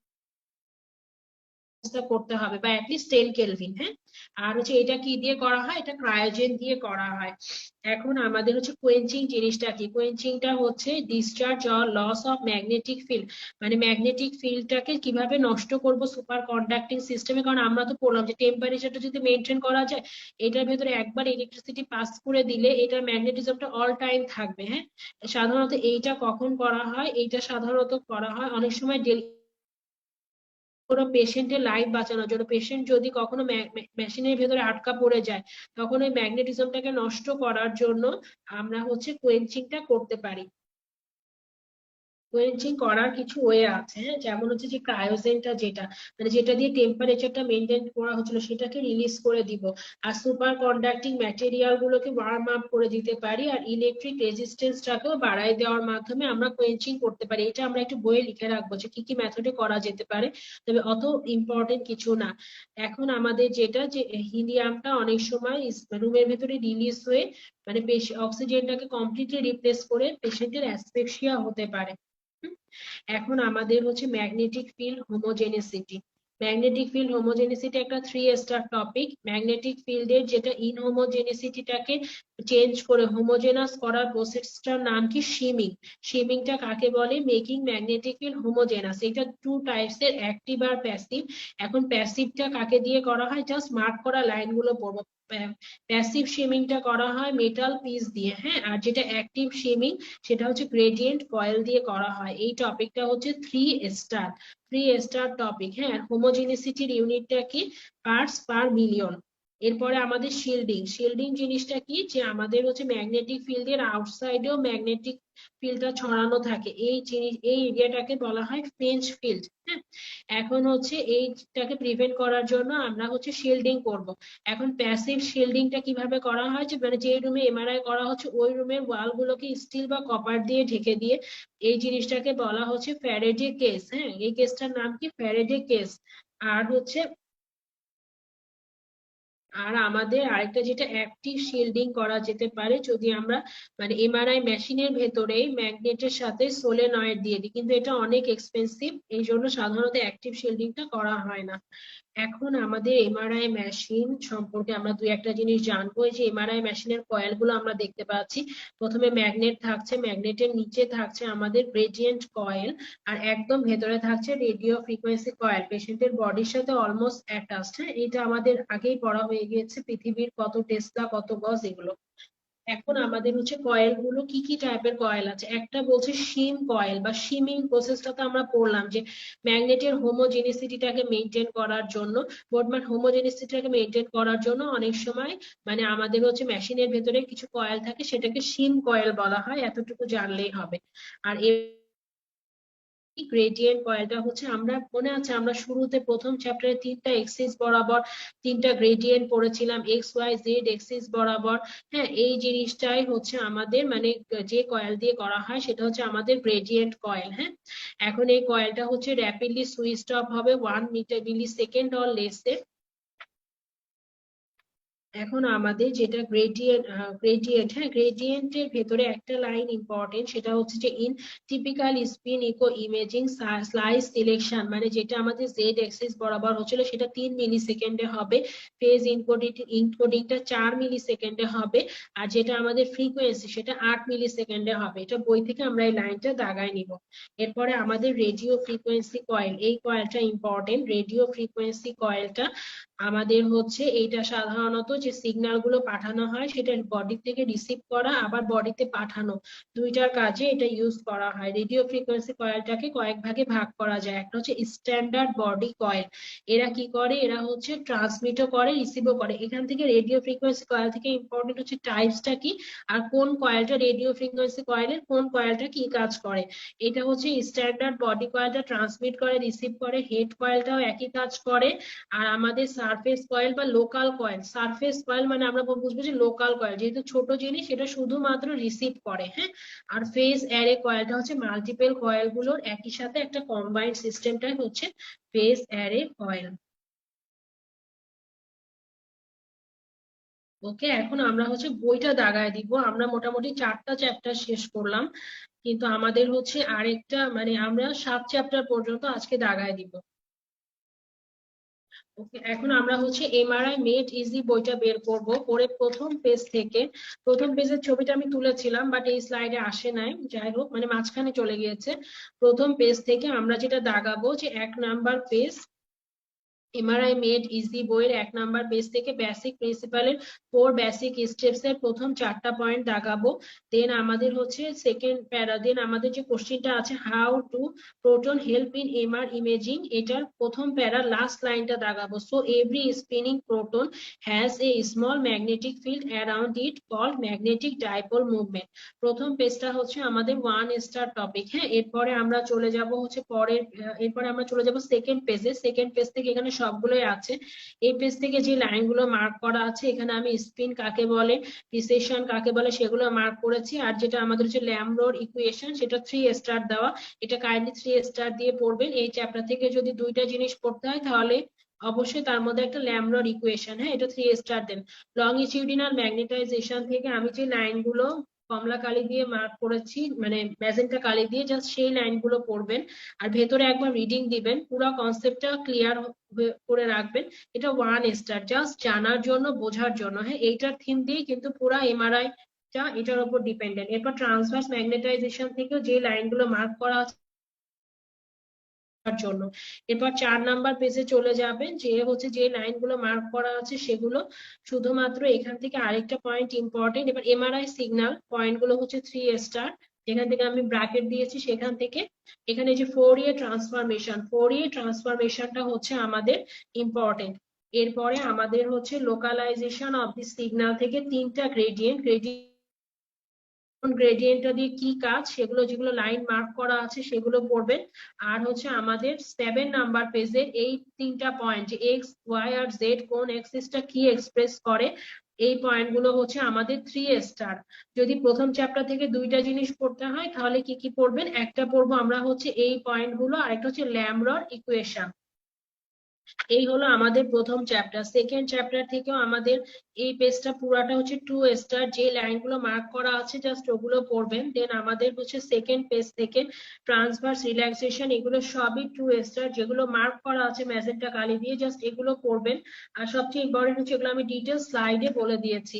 এরপর আমাদের 10 নাম্বার পেজ থেকেও একই যে লাইনগুলো মার্ক করা আছে জাস্ট সেগুলো পড়বেন। T1 ইনফিনিটি স্টার, T1 এর আরেক নাম কি আগের পেজ থেকে আমরা দেখে নিব, স্পিন ল্যাটিস রিল্যাক্সেশন বা T2টাও আমাদের হচ্ছে ইনফিনিটি স্টার, যতটুকু মার্ক করা আছে জাস্ট অতটুকু পড়লেই হবে, হ্যাঁ। ভেতরে অত ডিটেলস পড়ার দরকার নাই, কিন্তু ইনফিনিটি স্টার টপিক। এরপর T2 স্টার আমাদের টিআর আর টিই যেটা, এটা ইনফিনিটি স্টার পুরোটা পড়বো। নিচে যে দুইটা লাইন লেখা আছে লিখে রাখবো। এই চার্টটা ওপরের চার্টটা 13 নাম্বার পেজে ইনফিনিটি স্টার, এই চার্টের ওপরে আমরা স্লাইডে একটা চার্ট দেখিয়েছিলাম স্লাইড বলার সময় আমি বলেছি, ওইটা কাইন্ডলি সবাই লিখে রাখবেন। আর এরপরে আমাদের হচ্ছে বাকি যে লাইনগুলো লেখা আছে সেগুলো T1 ওয়েটেড ইমেজের পাশে লিখে রাখবো, অ্যানাটমি দেখার জন্য ইউজ করা হয়। আর লাস্টের লাইনটা মার্ক করব। এরপরে আমরা চলে যাব হচ্ছে 14 নাম্বার পেজে T2 ওয়েটেড ইমেজের পাশে বড় করে লিখে রাখবো, প্যাথোলজি দেখার জন্য ব্যবহার করা হয়। আর বাকি যে লাইনগুলো মার্ক করা আছে এগুলো থেকেও যে লাইনগুলো মার্ক করা আছে জাস্ট একবার করে ঠান্ডা মাথায় একটু দেখবো। হ্যাঁ, টপিক গুলো সোজা ভালো করে বুঝাই দেওয়া আছে।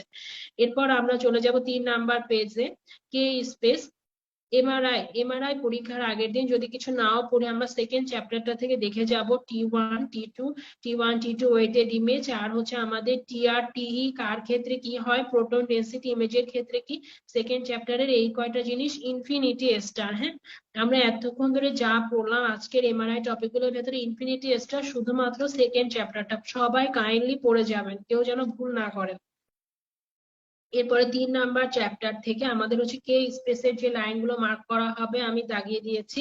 পরের পেজে যে লাইনগুলো মার্ক করতে হবে সেগুলো মোটামুটি দাগানো আছে। Parameters of scanning infinity star সবাই পড়বেন, যে লাইনগুলো মার্ক করা আছে সেগুলো পড়লেই হবে। আর এরপরে আমাদের হচ্ছে signal noise ratio infinity star. Signal noise ratio থেকে পরের পেজে উপরে যেগুলো ইয়েলো মার্ক করা ওগুলো ইনফিনিটি স্টার। আর হচ্ছে স্পেশাল রিজলিউশন আর কন্ট্রাস্ট যেটা সেটা হচ্ছে 1 star topic.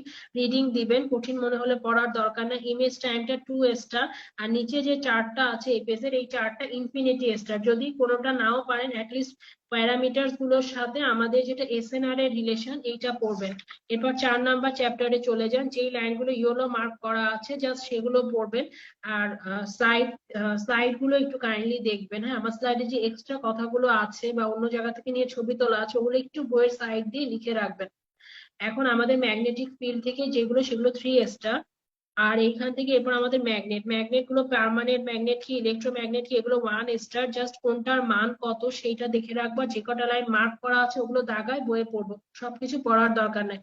Super conducting magnet 5 star. হ্যাঁ, সুপার কন্ডাক্টিং ম্যাগনেট হচ্ছে 5 স্টার। এটা আমরা মোটামুটি যে লাইনগুলো মার্ক করা আছে আমি ইম্পর্টেন্ট লাইনগুলো মার্ক করেছি জাস্ট ওগুলো দেখবেন।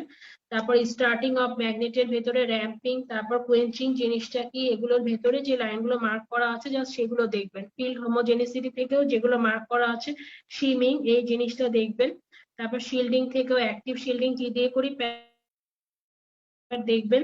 শিল্ডিংটা 1 স্টার, শিমিং হচ্ছে 3 স্টার, গ্রেডিয়েন্টটা হচ্ছে 2 স্টার। যেই লাইনগুলো মার্ক করা আছে জাস্ট একবার রিডিং দিবেন।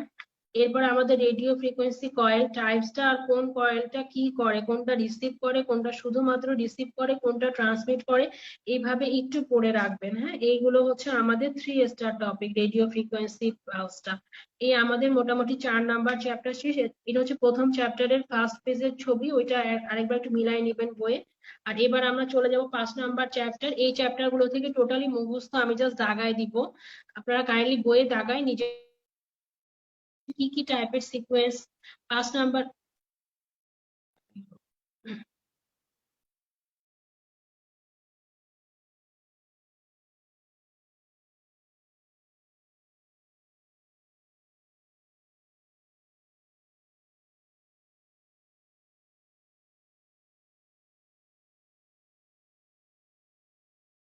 এই 5 নাম্বার চ্যাপ্টারের 34 নাম্বার পেজে চলে আসি আমরা। 34 নাম্বার পেজে আছে ক্লাসিফিকেশন। হ্যাঁ, ক্লাসিফিকেশন যেটা আছে 2 স্টার আমরা একবার দেখবো।